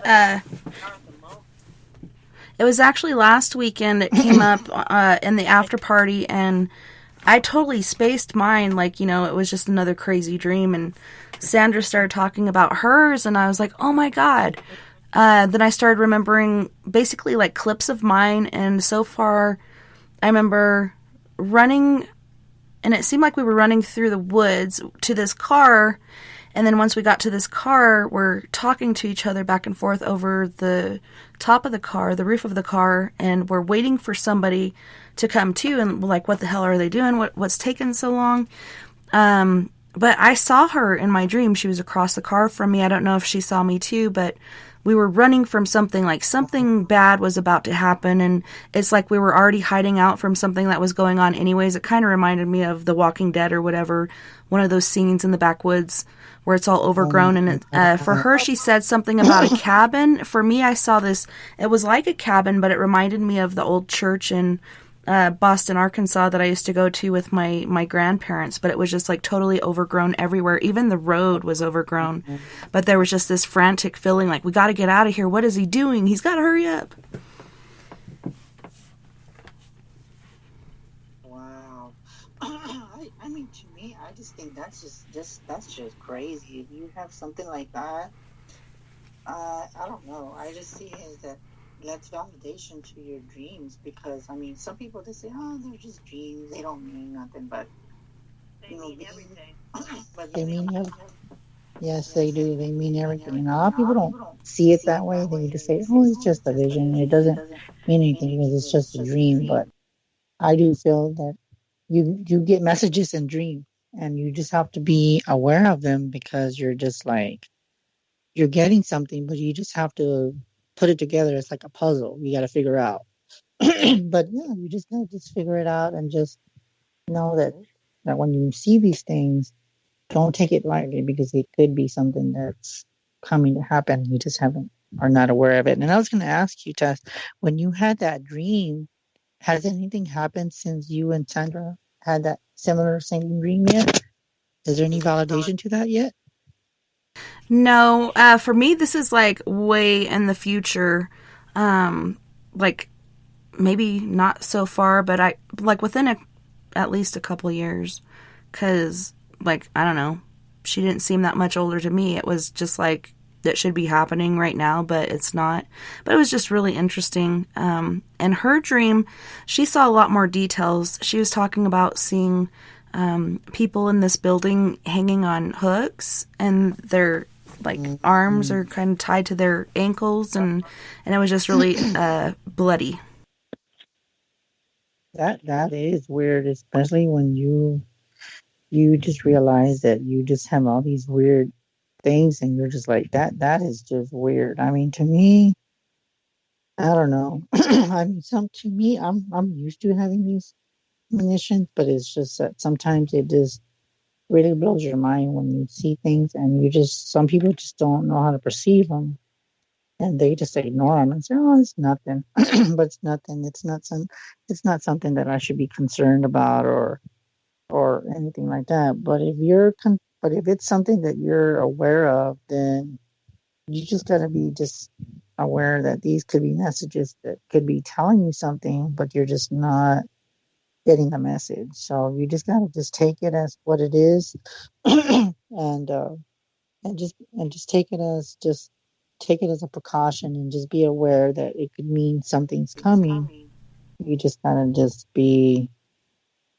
take a note of what time you had the dream, and then when you have it, just write it down, and then it's going to resonate with something that's either occurring or something that you're going to get within time. So yeah, so that's just basically what I'm being told to tell you guys, is that don't take things lightly, because they do mean something, and it's not a joke.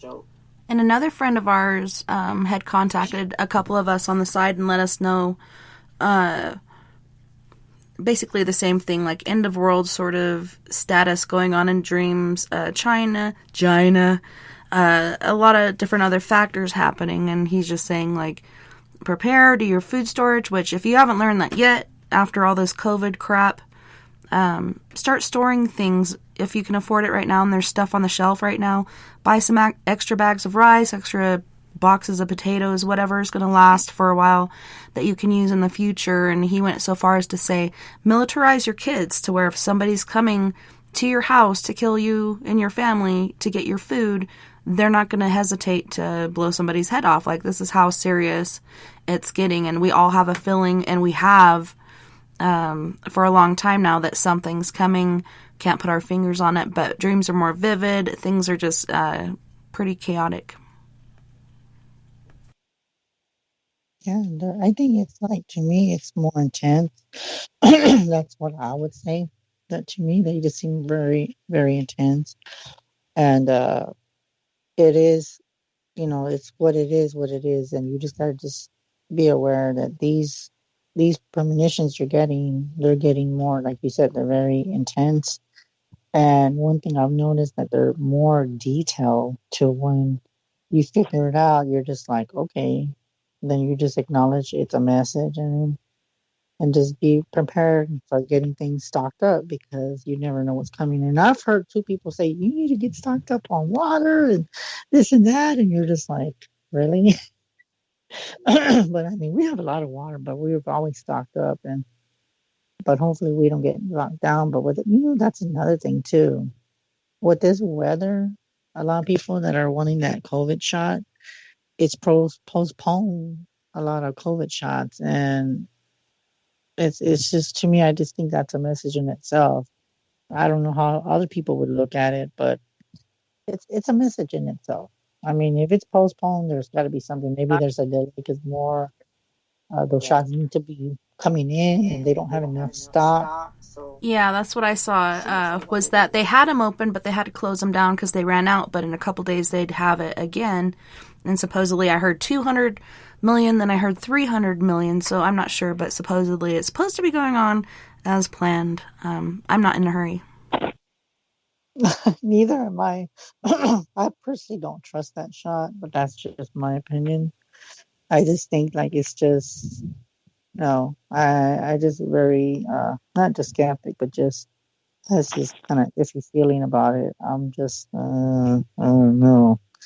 I'm just kind of hesitant with that, because it's like, okay, you're going to see it for what it is. And I would say just take it as precaution, because you just don't see anything and take anything lightly, because I see it as for what it is. And no, I'm just done with that. I'm just like, I just don't want to see it, and accept that some people just don't want to accept what the messages are coming in. But yeah, other than that, it's just crazy. And I just don't like, I know my mom was watching the news earlier. She's watching this crap anymore. A lot of stuff was upsetting her. She's like, I'm just not watching it. I'm just not happy with the decisions they're making. And yeah, they're just not happy. So, but let's see what we got. So let's see. I don't know. Tess, do you have a question for me? You have any questions for me?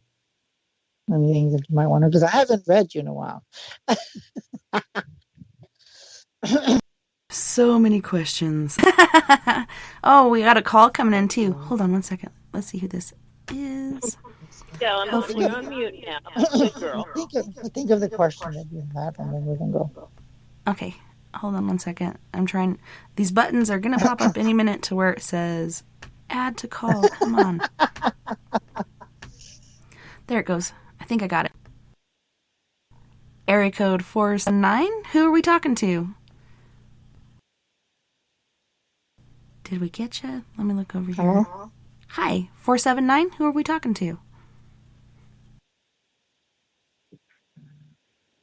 I don't know. I can't hear anything. 479. Hello? Hello? Hello? You're on the air. So who are we talking to? This is Kathy. Oh, so how can I help you? I was just wanting to get a psychic reading. Is there any questions that you have in general? Or do you just want to see what comes? I just want a general reading. Okay. Okay, well, first of all, I see the solar plex card came out. So there is something about the solar plex that you gotta deal with. I'm kind of getting like some kind of pain or just some kind of discomfort. I'm also getting kind of like a blockage. And then I got I can't even talk. The Arthur card. I get something like with law enforcement or like a lawsuit of some sort or a decision of a settlement that you got to make. And then I'm seeing the passion ignited. So just know that with the universe will provide with what you're waiting for. And I'm seeing a good outcome. I don't see anything that you should worry about, and just give love to the situation because the love begins card came out. Pour love into it because that's what it's showing me, the cup with the cups of love. Just pour love into the situation of anything that's kind of like bothering you or anything that's kind of not going your way at the moment. Okay. And just know that there is hope, and that just don't give up on that what you're looking for or getting into. Okay, does any of that make any sense? Yeah, some of it makes some sense. Some of it makes Okay. sense. So can you so, go I've ahead. had some extraterrestrial experiences lately. Do you see anything with that? Okay, that's funny that you said that because we were just talking about the energy. The thing I see with that is that you've been abducted in lots of different ways. I see a different path. I see like a past life or a past life aggression that you need to probably get done. Okay. And then I'm seeing like that there is kind of like you seeing sightings of them. There's something that they're trying to tell you that you need to be aware of, that you probably have DNA of them in your blood. So you just have to just. I'm a hybrid. I'm a hybrid alien. Okay, that makes sense. Okay, thanks for the validation. Yes, okay, I'm RH negative blood. Okay, now that you told me that, like my blood type, 15% of the population of the world have RH negative blood, but my particular blood type, only 0.06% of the population of the world have it.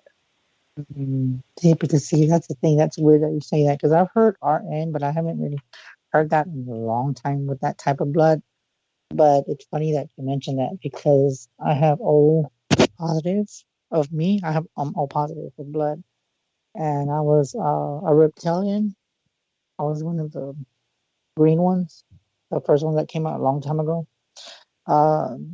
And Yes. it's kind of like weird that you say that because I was a alien in the past life. So RN, No, that's go ahead. Sorry. my blood is AB negative. Okay. Okay, then why did I say RN then? She said RH Oh, I was before. thinking RH negative. Okay, that was weird. Why did I say RN then? That was weird. Why did I say that? It could be you're picking up on my Uncle Daddy Bill. He was an RN. He was a registered nurse. And it's his birthday today in heaven. Oh, wow. Well, happy birthday. I didn't know that, Tess. I'm so sorry, but I didn't know. Happy It's birthday okay. to her. Well, that's probably why I was picking that up because I was like, why am I getting RN? Or, because you know what? It was weird because as she was talking, I heard RN, like it came out of her mouth, but then she said, no, that's not what I said. Then I was thinking, where did that come from?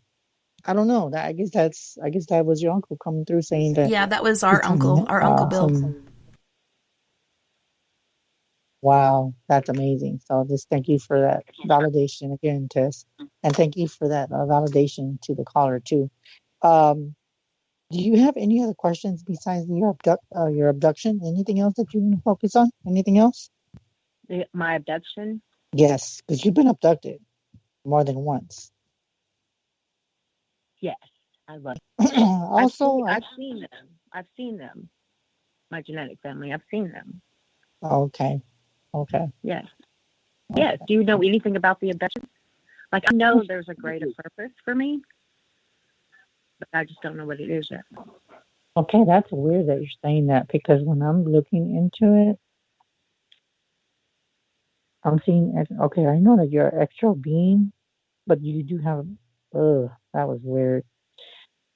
See, and I have superpower. I have superpowers sometimes of electricity. Yeah, you know what's weird, dude? When you go into places, do the lights flicker? Yes, but I've had it come out of my arms before. Okay. Which would make sense because through my life, like I burn out batteries really quick, and lights will flicker, and like older cars, the gauges will go crazy sometimes. And we were actually on the Skype video after party, and remember when my car started going crazy with the lights going on and off and flickering. Wow. Well, then I'm getting like you're like a galaxy being, like you're not from this plane. And I got like starseed. But I've seen on a Palladium. So you're not from this time. And what your purpose is that you're here to. Okay, that was weird. I was told that there's something I'm supposed to do at the end.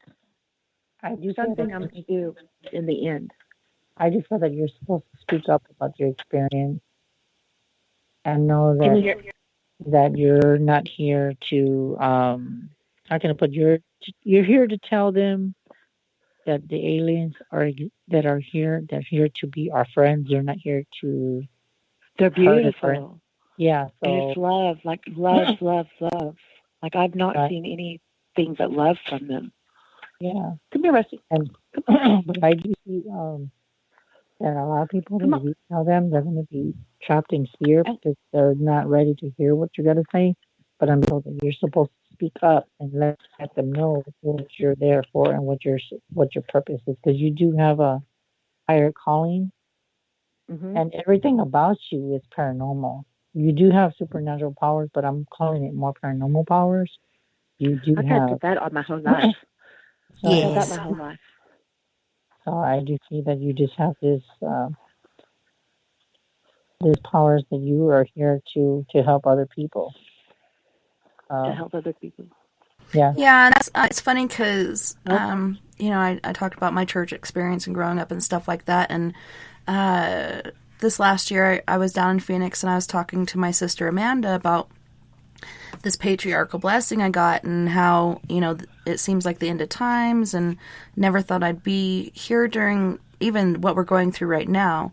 But it says that I'm supposed to be a leader like here to help people, to lead people through whatever is going to happen. And it says a leader among women, and I think it's mostly that because, you know, they tend to listen to other women more than a guy would listen to you. But her blessing said the exact same thing, so I'm wondering if it's the same for you. You're here to help people and build people up and to guide them through this crazy shit we're about to see. Yeah. Well, see, I've had so many people tell me that just being me, who I am, have changed their life. Yeah. Like I've had so many people just tell me how I've changed their life by just being me. So, yeah, that's pretty cool. It's pretty humbling, I guess. Yes. Yeah, Thank you. And I was going to tell you too that also that I kind of get with you is that you have this very vibration, and I see that frequency that I get too. You're getting these, and I see that your visions are very, very clear. They're not like puzzly, and it's kind of like they're just so clear. It's like you could see them like you're living. They're not like dreams. They're more reality to you. Yes. And then when I'm seeing the new beginning card, you know what I actually see, and it's so weird. This is symbolic. I'm seeing you stand on top of the globe. So in other words, you have a higher calling. Whatever that calling is, you need to tap into it. You just kind of figure out what it is. Well, that's what I'm trying to do right now. Well, then, you know what? You need to. Okay, I'm going to ask you a question. Have you ever been connected to the Milky Way? Have I ever what? Connected to the Milky Way? Because Yes. I'm seeing the Milky Way. I don't know why. Yes. I don't know why. Okay, I don't know why I'm seeing that. I've seen some things that have been amazingly beautiful here lately. Like, I've just seen some things that have been amazingly beautiful. You know what I see? I see that you see things that other people can't see, and it's kind of like I'm seeing like rainbow, like the sky like the color of the sky. I see that you see different colors that other people are not aware of.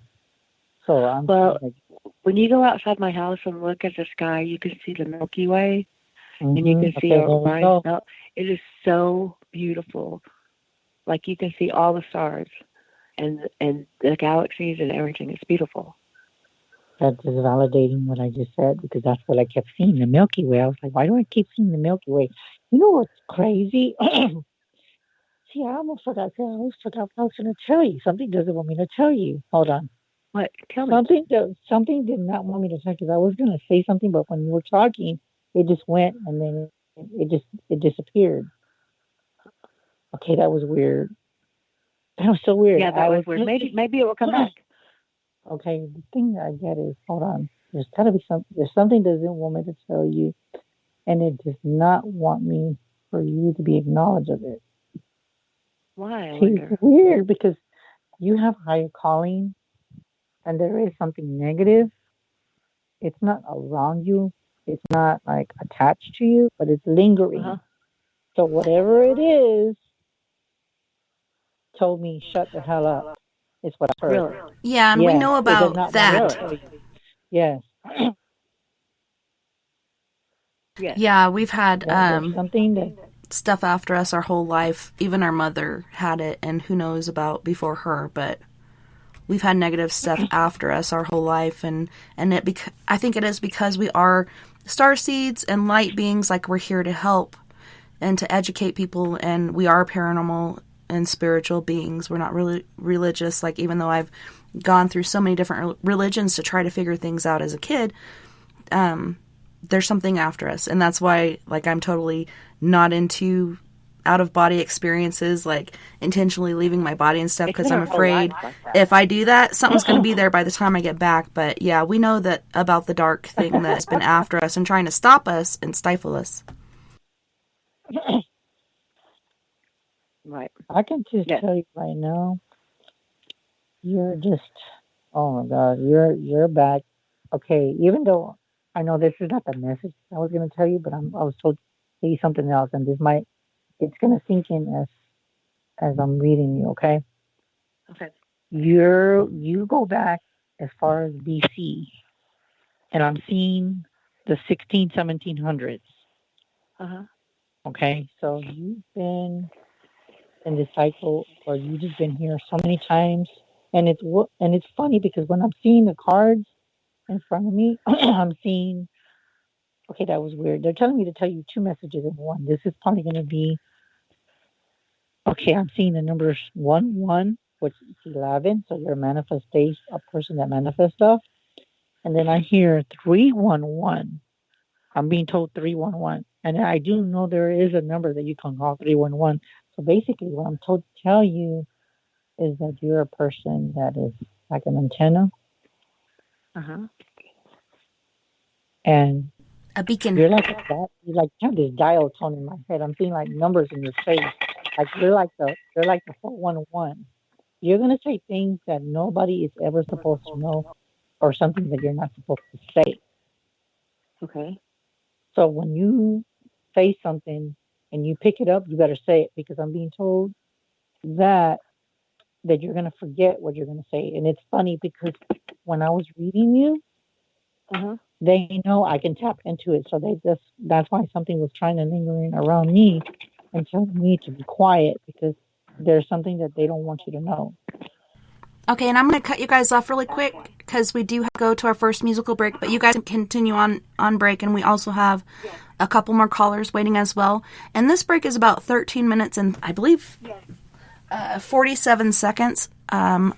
We have Michaelan Hay with Gravity, Mirror, Pins and Needles, and then we have Mr. Fred Johnson III with After Dark. You guys don't go anywhere. We'll be right back after this musical break.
spiraling out of control.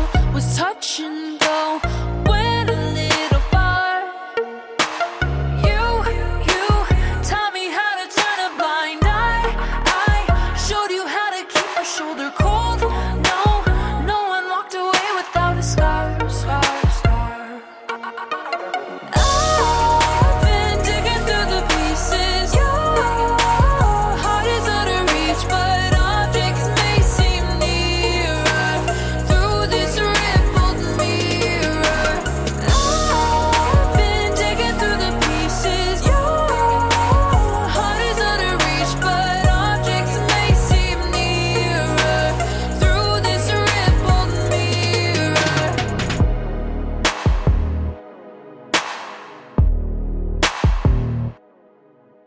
Try to erase the ink that's left upon my chest.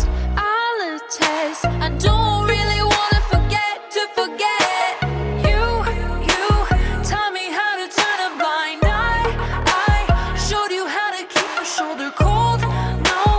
No one walked away without a scar. I've been digging through the pieces. Your heart is out of reach, but objects may seem nearer through this rippled mirror.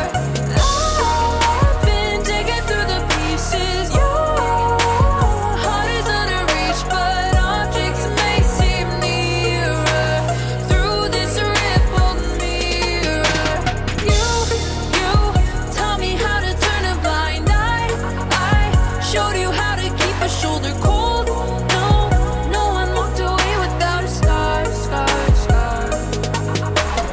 I've been digging through the pieces. Your heart is out of reach, but objects may seem nearer through this rippled mirror. I've been digging through the pieces. Your heart is out of reach, but objects may seem nearer through this rippled mirror.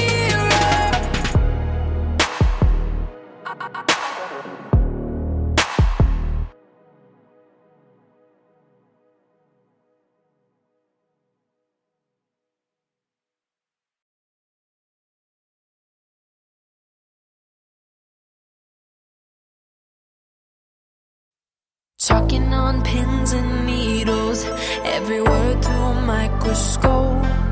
You keep stomping down on the ground while I've been stuck on this tightrope.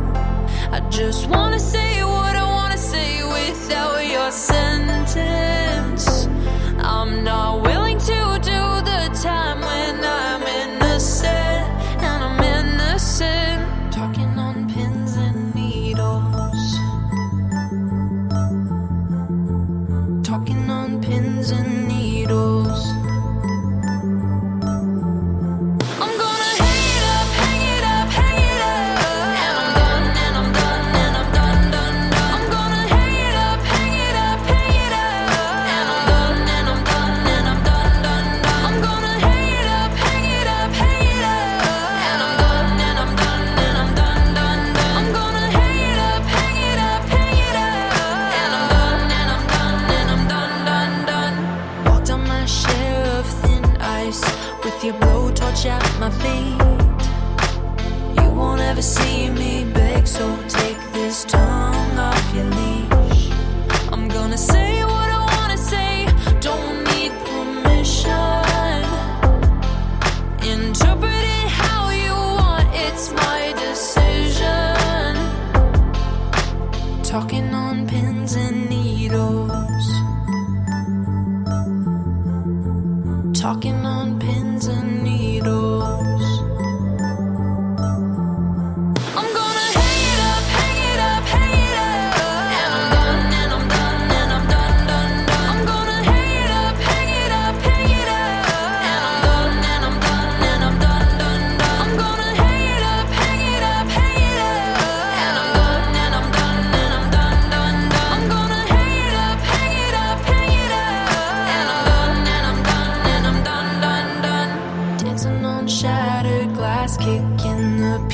is all around. My safety has been broken. This is now a hunting ground. Talking on pins and needles. Talking on pins and needles.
Welcome back, and thanks so much for joining us tonight on We Are Paradox Media's Late Night in the Rockies. This evening, we have Psychic Chris Garcia, and we are doing free psychic readings. If you guys would like to call in for your call, and I'm sorry if you called right before we go to break, please call back at 970-335-9596.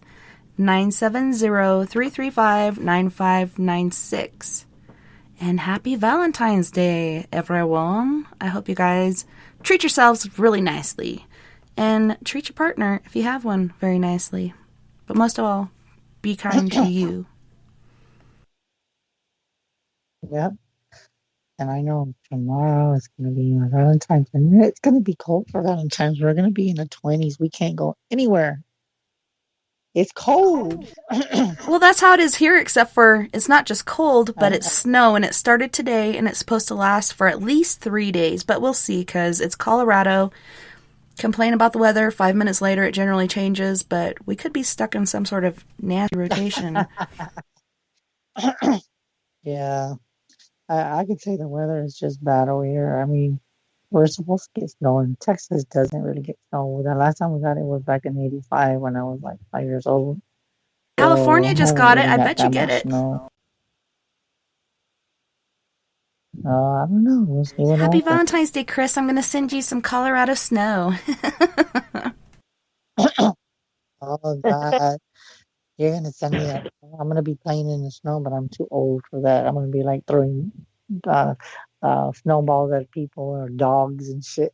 I could see you making a snow angel and calling it Chris Angel. It's a mind freak for Chris because he hasn't seen snow since '85.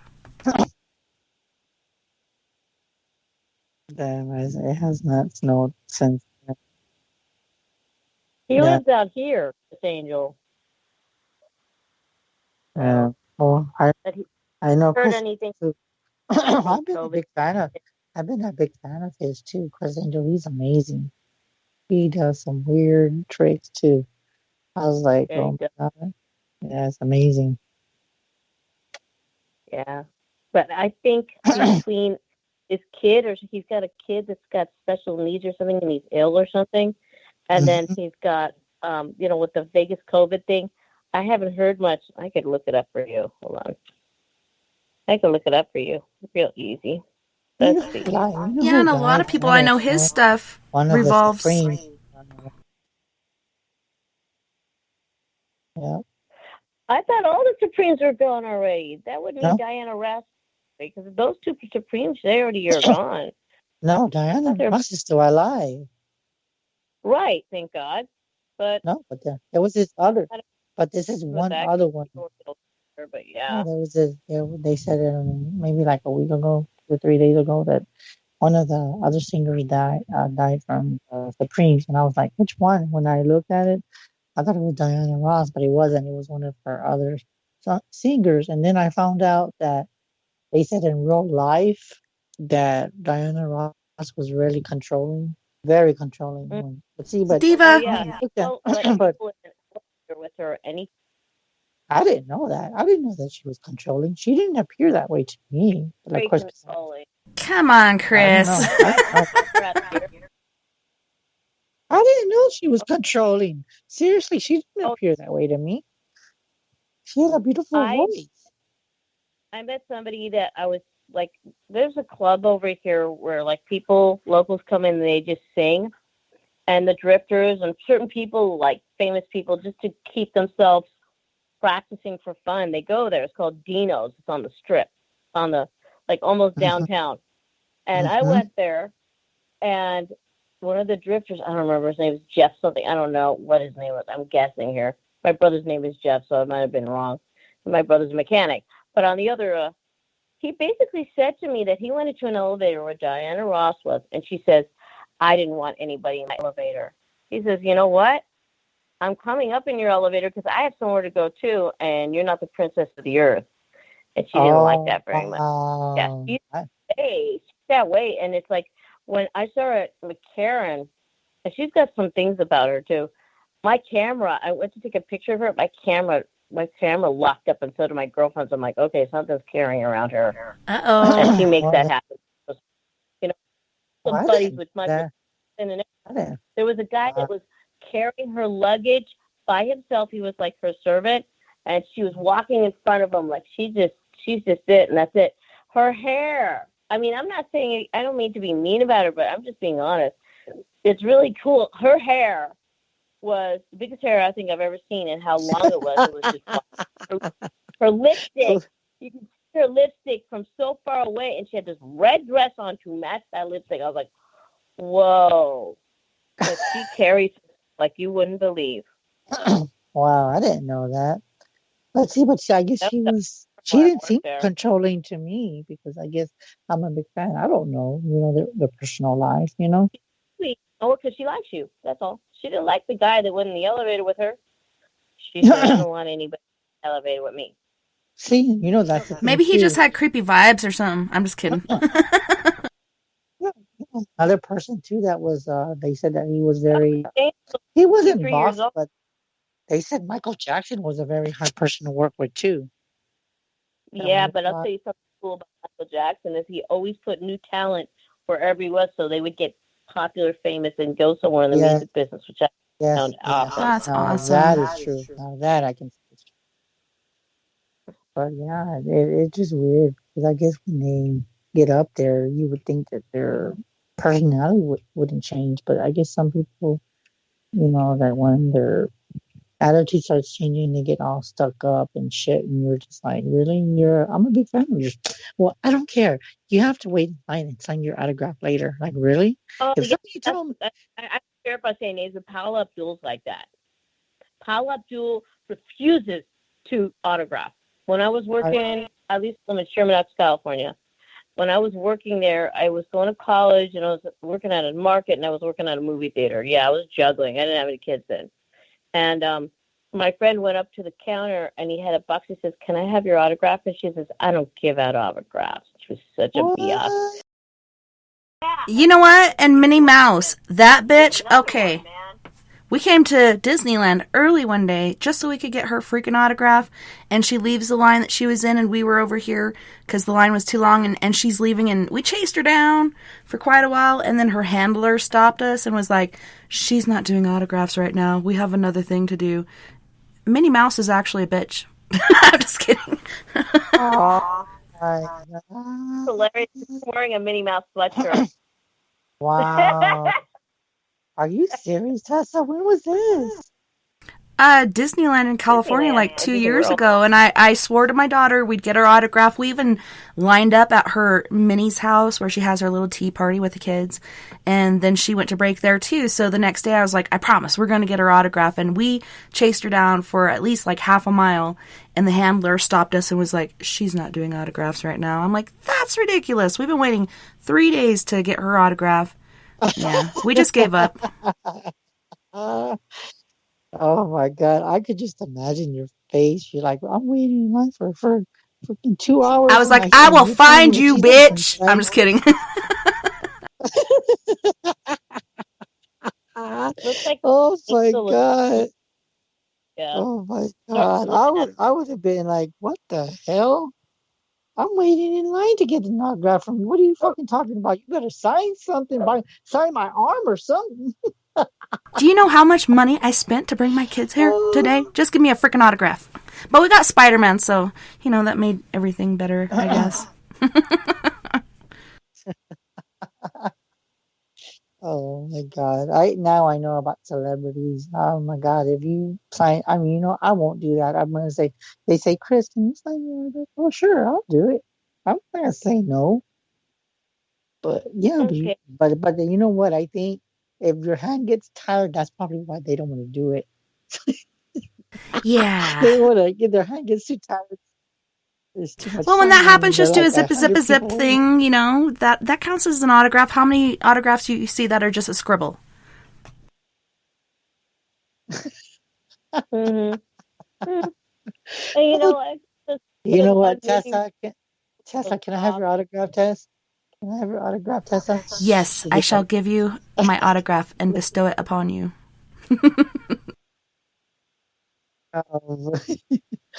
Oh my God, that's so crazy. And how many people did we have online? I guess they didn't know that they could wait.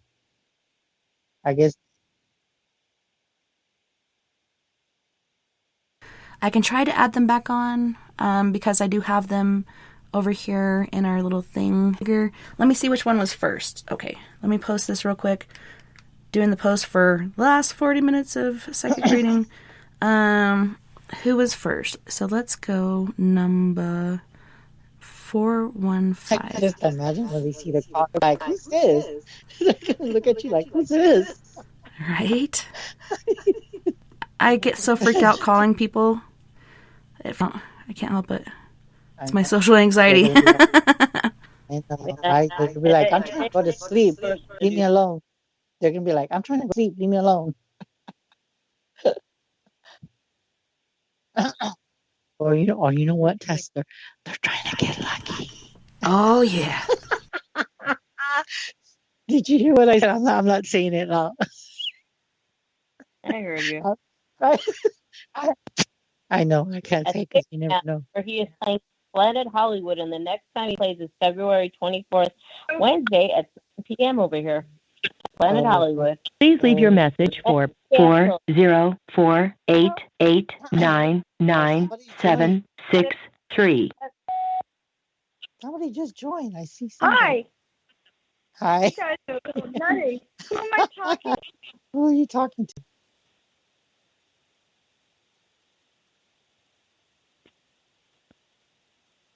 Happy Valentine's Oh, I'd love a reading by Chris.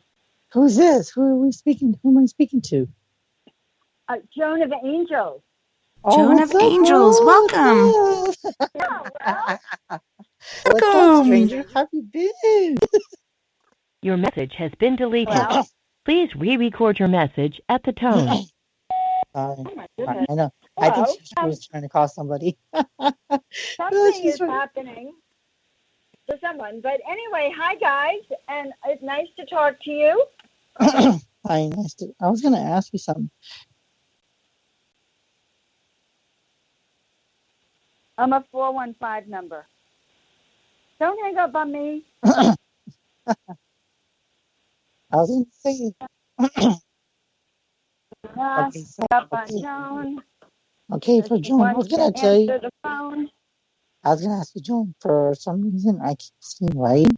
Are you like writing a... Yes, are you writing a book or something? Because I keep seeing that you're going to write a book. I should write a book, yes. I kind of trying to replay your message, press 1. To continue recording, press 2. To delete and re-record your message, press 3. For delivery options, press 4. To send a fax, press 6. To cancel this message, press star. To send this message now, press pound or hang up. Hold on.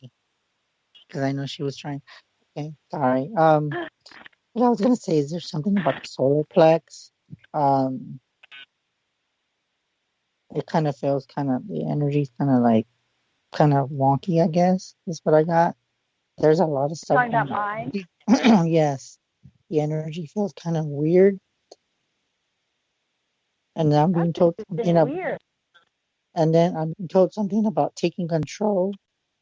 Because I'm being told that you need to, I can't pronounce the word, but it's that you need to have that's what it calls. I'm going blank. You have to have authority to tell them how you feel. That's what I'm being told, because I'm saying them, so it's more than one. So you need to have that authority and stand your ground. Okay. And then I'm seeing a lot of love energy coming. Even though the energy feels kind of weird around you. But I do see that you will see who's there for you and who's not there for you. Okay? Yes, yeah. I've lost a lot of friends now. Okay, weird. That's funny you said that, because I've been going through that too. That's kind of funny that you're going through that cycle. So, what I was told to tell you is that if they unfriend you and you lose friends because of it, it's because, number one, it's because they're jealous of you and you're growing and you're expanding. And just because it's not happening to them, what's happening to you, that's a part of a new cycle that you're going to be going through. So everyone that was you up here that you thought was your friend, I'm sorry to tell you, but they're going to be replaced with better people and people that are going to be there for you. Okay? And don't be sorry, that's good news. No. Okay, and then Is there something about something about a lawyer or something that like in a disagreement that somebody's trying to come up with agreement or something? Because I saw like kind of like some kind of little bit of law issues.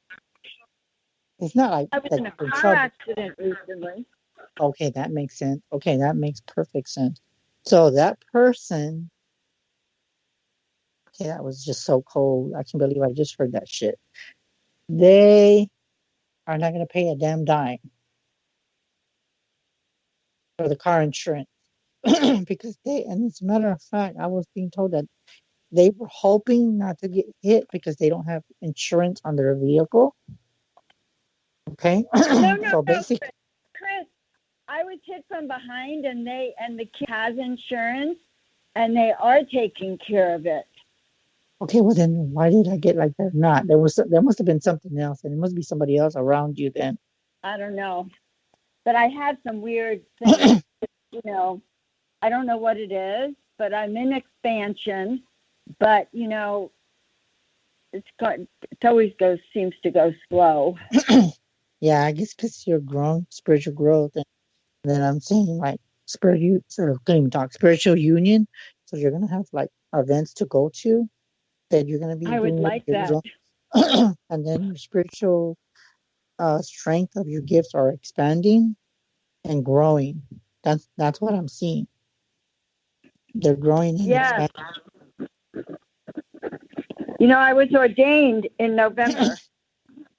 Okay. And I'm being told too that okay, that makes sense. Okay. So then that means that all the people that were in your life, that ones that like I told you, they weren't there to be your friend. They were there for personal gain. So all the people that were cutting the cord on friending you, you can do better and you deserve better. You don't deserve them. Because the thing is that I'm being told that they don't deserve you because you're loving.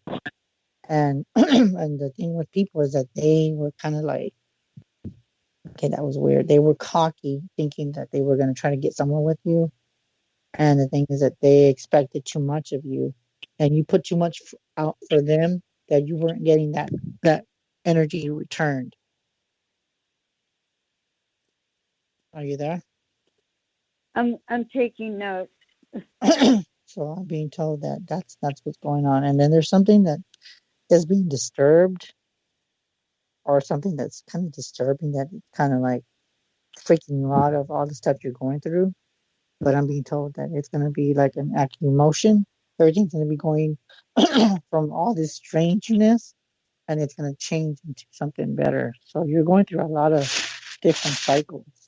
That's what I'm getting. And since I haven't talked to you, I see a lot of loving energy with you. And I'm not saying that I never did, but I'm seeing more very angelic, and the angels are talking through you.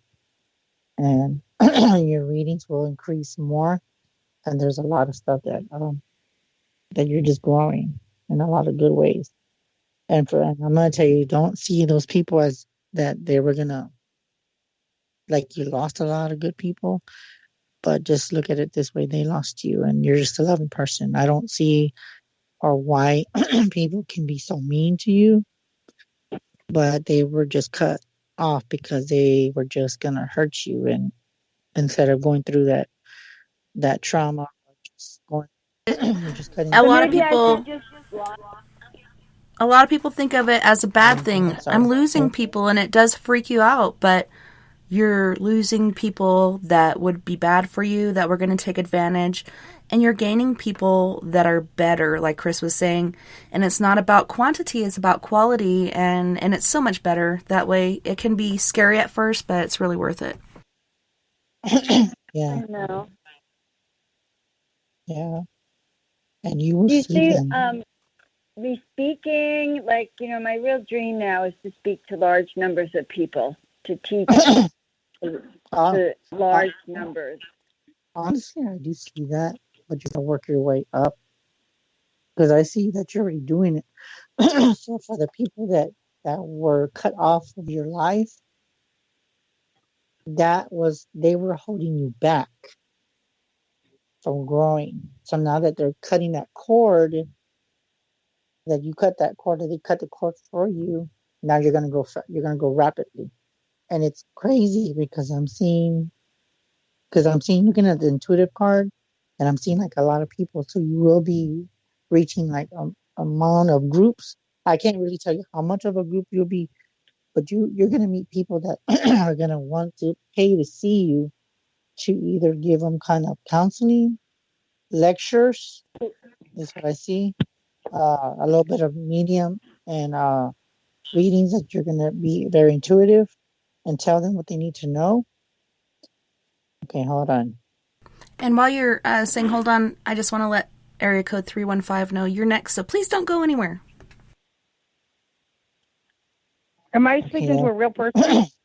Yes. Okay, that was okay for one thing. I really need that right now. Okay, for Joe. Okay, we'll be right with you. What I was going to tell you. Okay, what I was told to tell you. Okay, that was weird. I'm seeing May.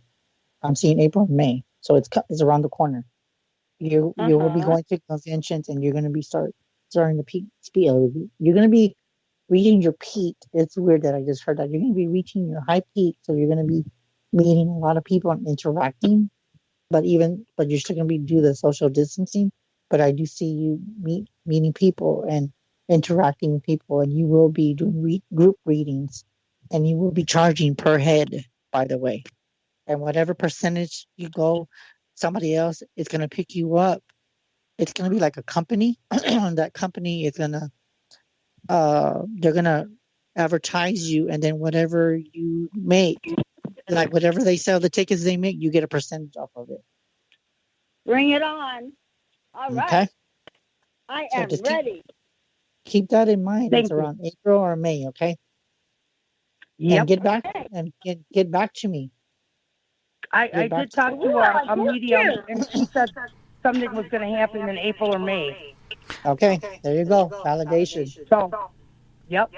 So, there you go. Thank you. All right. You're welcome, and thanks for calling. Thank you very much. You're welcome. Thank you. Happy Valentine's Day. Happy Valentine's Day, too. Love yourself. Thank you. Thank you very much. Okay, so we have area code 315 up next. Who are we talking to? All right. Thanks, Chris. Love you. Love you, too. Who was the one that 35? I think they hung up. I don't know if she thought we were talking to her. No, I think I still 310's here. Okay, hold on. Oh my goodness. Let's call her back. I thought like the person saying, okay, yeah, that's good. I heard something was going to happen at this time was different than the person we were talking to before. So I'm like, wait a minute. You know what? You know what I feel? That message that it was for my friend, she felt that it was for her too. That's why she said that. That's why I think she hung up. That is weird. Well, we're calling back. Hopefully she answers. At the end of the show. Hello. Hey, 315. Okay, that wasn't your reading. That was the other person's reading, and we want to give you your reading. Oh, my goodness. Okay, so welcome back, 315. Who are we talking to? Please. Okay, so my name is Whitney. So how can we help you, Whitney? How can we help you today? Well, I've been going through a lot, and I just need to hear something good. Okay, first, when I was talking to my friend, did you feel like that information resonated with you too? Is that why you hung up? Well, no, I had seen a psychic at Hills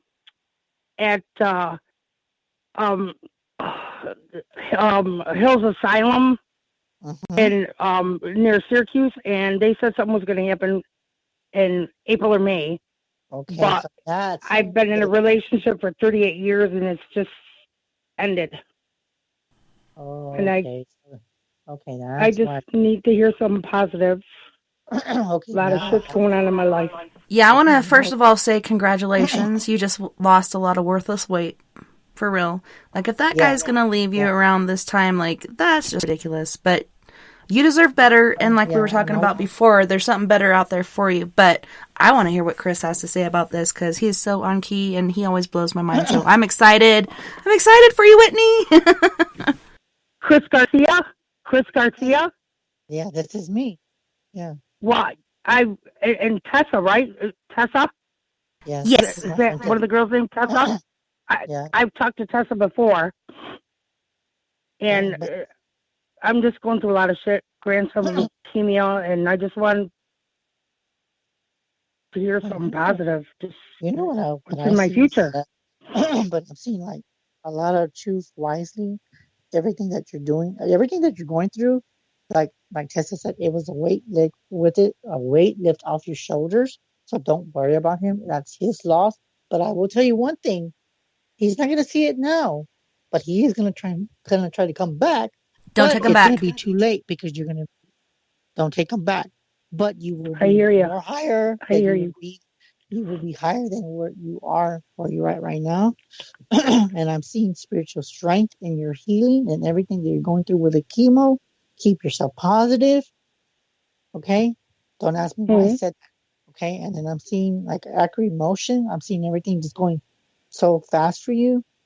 So with that last reading that you got with April and May, there is something coming. There is probably new opportunities, and that's what I'm sensing, new opportunities. And then, okay, that was weird. You're going to find a lot of people that you're going to meet. And I'm being told that someone's going to try to come into your life. But you can just tell them, you know what?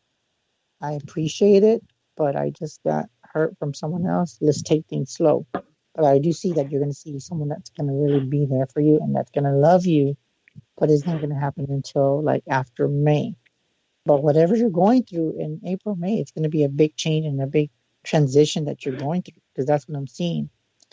And then the thing too, have you thought about like writing, like how you feel lately? Writing about how I feel? Yes. I do it all the time. Okay, well then you know what you can do. What you need to do is write it in red pen.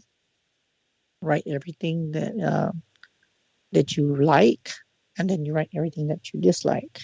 And then what you want to do is put everything at the bottom that you want to change, and you want all this stuff, but you got to be very specific on how you write it down. Okay. Once you do that, you're gonna, you just write it. You write your pros and your cons, and what you do is just write like how you feel. Just let all your feelings come out, and then you tear that paper and you fold it away from you. So everything that you don't want and you don't need, put a paper clip in it, and you bind that, and you just say, I'm done with you, whatever energy that you have. Now the positive stuff, you fold it towards you, and you can fold it like as many times as you want. You can do like 3, 6, 9, because I'm seeing 3 like odd numbers. So then what you're going to do is burn that paper, let it burn into ashes, and then throw it into the air and just make a wish, and everything will change for you. Okay, so just start manifesting what you want. And then with the solar plex, I'm being told that there's a lot of, like you said, a lot of chemo and a lot of health issues, but it's trying to bring you down. But I'm being told, don't give up. Don't give up, because you have a purpose, and you might not feel like you do because you feel like, I'm just, like a part of you wants to give up. But don't do that. Don't do that to yourself. I feel that a lot. And I can hear it in your voice, like you want to cry. And the truth is, we just want you to know that even though we just met you, I just want to say it. We send a lot of love to you and happy Valentine's, and we just want to tell you welcome to our family. And we do protect the ones that we love. And we're just going to send you many blessings, because I see a lot of good things coming for you. So please don't give up.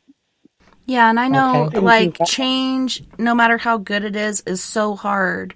And one of the hardest things for us to deal with is change. Just embrace it, and it may look like something bad right now, but it really is something good. And try to stay positive about it. If you have negative thoughts, try to quit those negative thoughts and replace them with positive ones.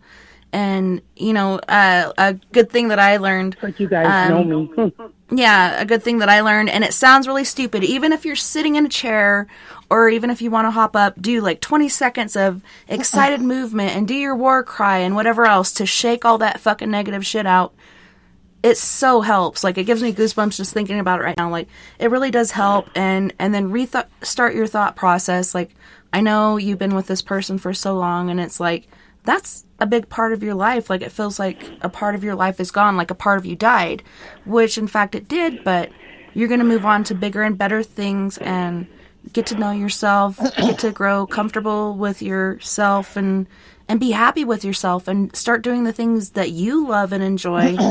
And think about you, and don't feel selfish for that. Like, I've gone through that too. Like, I'm a people pleaser. If I'm not pleasing people, I'm not happy. But I've had to learn to get to know myself again and relearn the things that make me happy. Yep. Yeah. Exactly. 38 years, and this will be the first Valentine's Day that, that he's not going to be with me.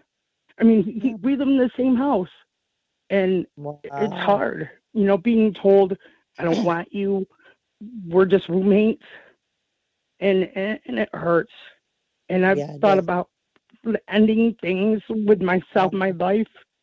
I had an addiction to pills, and I'm going through withdrawals. My grandson with leukemia. I want to give up. Yeah, and don't do that. I did, because I did pick up that someone passed away. Did someone pass away recently? What's that? Did someone pass away recently? My uncle and two friends that I went to school with. Yeah, because I do feel I see them around you. And the truth is that they're there to support you. They are actually your guides, and they know what you're going through. And even though they just recently passed, but just know that I sense a lot of love around you, and I'm seeing like tears of happiness and sadness. And I'm being told, as from God Himself and the Source, don't do that to yourself. You are more worthy than that. Even though I know that you're having withdrawals and you're wanting to kill yourself and wanting to hurt yourself and cut yourself, don't do that. Because you know what? Don't do that. Because I'm being told that if you take yourself out and you hurt yourself, I'm going to hurt a lot of people, aren't I? Yeah, you're going to hurt a lot. It's going to hurt so much more than it should. Yeah. Never make a permanent decision for a temporary problem. And I know this feels like I said, like your whole world, like my whole life is gone. You're better than that. And I know, like, the coming off of things, you do have those withdrawals, and it does make you feel like you're going through this, and now you have this as well. Like, it's just compacting the whole situation. But you can get past it the longer you're off of them, or that you're tapering down and trying to get off of them, work off of them. Just keep going that direction. Keep doing what you know is right. You know what's right, and you know that decision is not right. And there's people out there that love you, and if you were gone, not only would they miss you, but they'd feel like they could have done something, and they're going to have that attached to them their whole lives, and it's not worth it. You're strong. It's just you're at a weak point in your life. That doesn't mean you're weak. Yeah. And like right now, talking to you, I'm in my bedroom that my father stayed in, that I gave him my bedroom, and I have not been able to sleep in this room since he passed away almost 2 years ago. I've been sleeping on the couch, and I want my father to come see me in my dreams. I talk to him every day. The issue with my boyfriend of 38 years, and he doesn't want me anymore because something I did 16 years ago. That's just, and he just keeps throwing it in my face.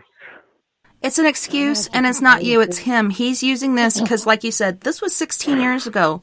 Well, I got this in my pouch of, I can use this against you. So he's going to pull this out that you did 16 years ago. That's not the issue. You've worked past that. He's just using it as an excuse to make you feel guilty because he is the one that feels guilty for what he's doing because he knows what he's doing is wrong. But like I said, in the end, it could be the best thing, even though it feels wrong. It could be good for you, like, to be in a relationship that has no love. You know what I mean? You felt that love die off a long time ago. You've been fighting for it or striving for it or whatnot. It's just not working. Some people grow closer together. Some people grow apart. Some people grow apart and then back together. and you're meant to be free and like I said, get over him, get over this addiction you have, and move on to bigger and better and brighter things. Like, I can just see your life in the future from here, and it's beautiful. Like, just keep working and striving towards that, and don't, like I said, don't make a permanent decision for a temporary problem, because it never works out in the end. Yeah. No, it's not, because you're Thank gonna you. be you're a big asset I'm to this just world. at my wit's end, you know. And thank you for calling me back. Yeah, you're welcome. But I went to God, what the, it's an asylum in near Syracuse, and I was like attacked by spirit. I had a Ouija board in my house that was found in a ventilation system, and I couldn't even say the Lord's Prayer until I got rid of this board. I was going through hell. I had bad luck, car accident, just bad luck. I couldn't even say the Lord's Prayer, and I went to Catholic school. Wow. And I want to say the asylum in Syracuse, in Bethel, New York. Hills, that's Hills Asylum. I can't even think of it now. But when I went there, I was attacked, and the lady that owns the place said that I should have never gone into rooms by myself, because I want things so bad that spirit just like attacked me, and I couldn't breathe. I couldn't walk. She told me to leave the building and then never come back. You know what I was gonna tell you? It's funny how you called on, a day before Valentine's, because I see a 3 with you.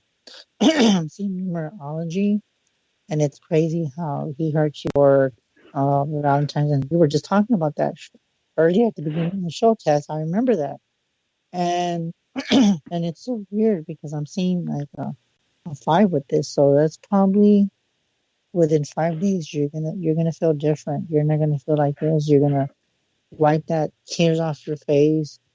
Feel that you're like a very important piece to this world. You might not feel that way at this moment because he says, I don't fucking want you. You're nothing. You're a piece of shit. Don't do that. Yep. Don't listen to those thoughts. Okay. And I was gonna tell you too. I know we have a few minutes left, because I know we have like a few minutes left. But if you ever need to talk to me, which I do feel I'm gonna have to like counsel you to bring you up and to pray for you tonight. Do you have a paper and pen? Do you have a paper and pen? Well, I'm pulling out my desk drawer. So because I do really want to keep up with you, because you do need prayers in your life, and I do feel like there's a lot of negative that's trying to take you out, because you have so much stuff that I got a piece of paper and pen. Okay, so the number is 210. 974. Yep. 3470. And then just we can talk. 3470. Yeah, then my name's Chris. And what's your name, by the way? My name is Whitney. Okay, that's a pretty name. And I see, you know what it's weird too, is I see a butter. When I'm looking at you, I see a butterfly growing. You're that butterfly. You're going through like rebirth, and you're going through a transition of like this. You feel like it's the end of the world for you, and I'm being told it's not. It's just the beginning.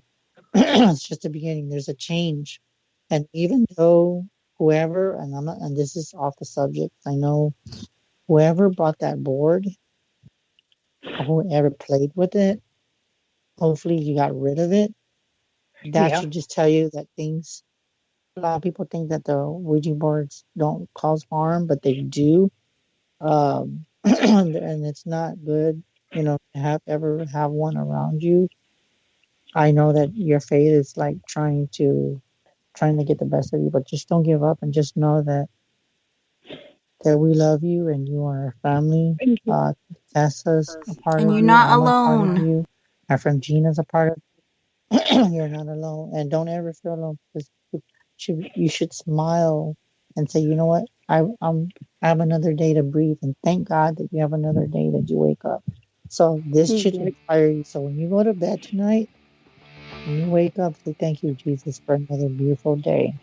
and you thank him for bringing presence and bringing him and your presence in your life. And then what you say in your heart, or if you have to say it out loud, because nobody's around you, say, can you rebel everything that does not serve me? Show me what path I need to take. Show me what direction. Show me what I need to know. Show me what I need to do. And as far as I'm being told right now, I'm being told that your dad loves you. Okay? And even though you might not dream of him, but I smell cologne. So that tells me that within a few days, you're going to start smelling cologne.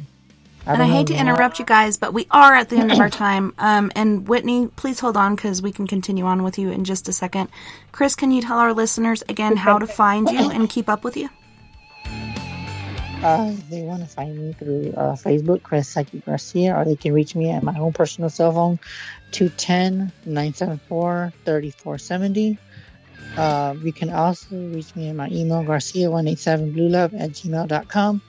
And I know we'll probably be on again. I don't know when Tessa will. We got to talk.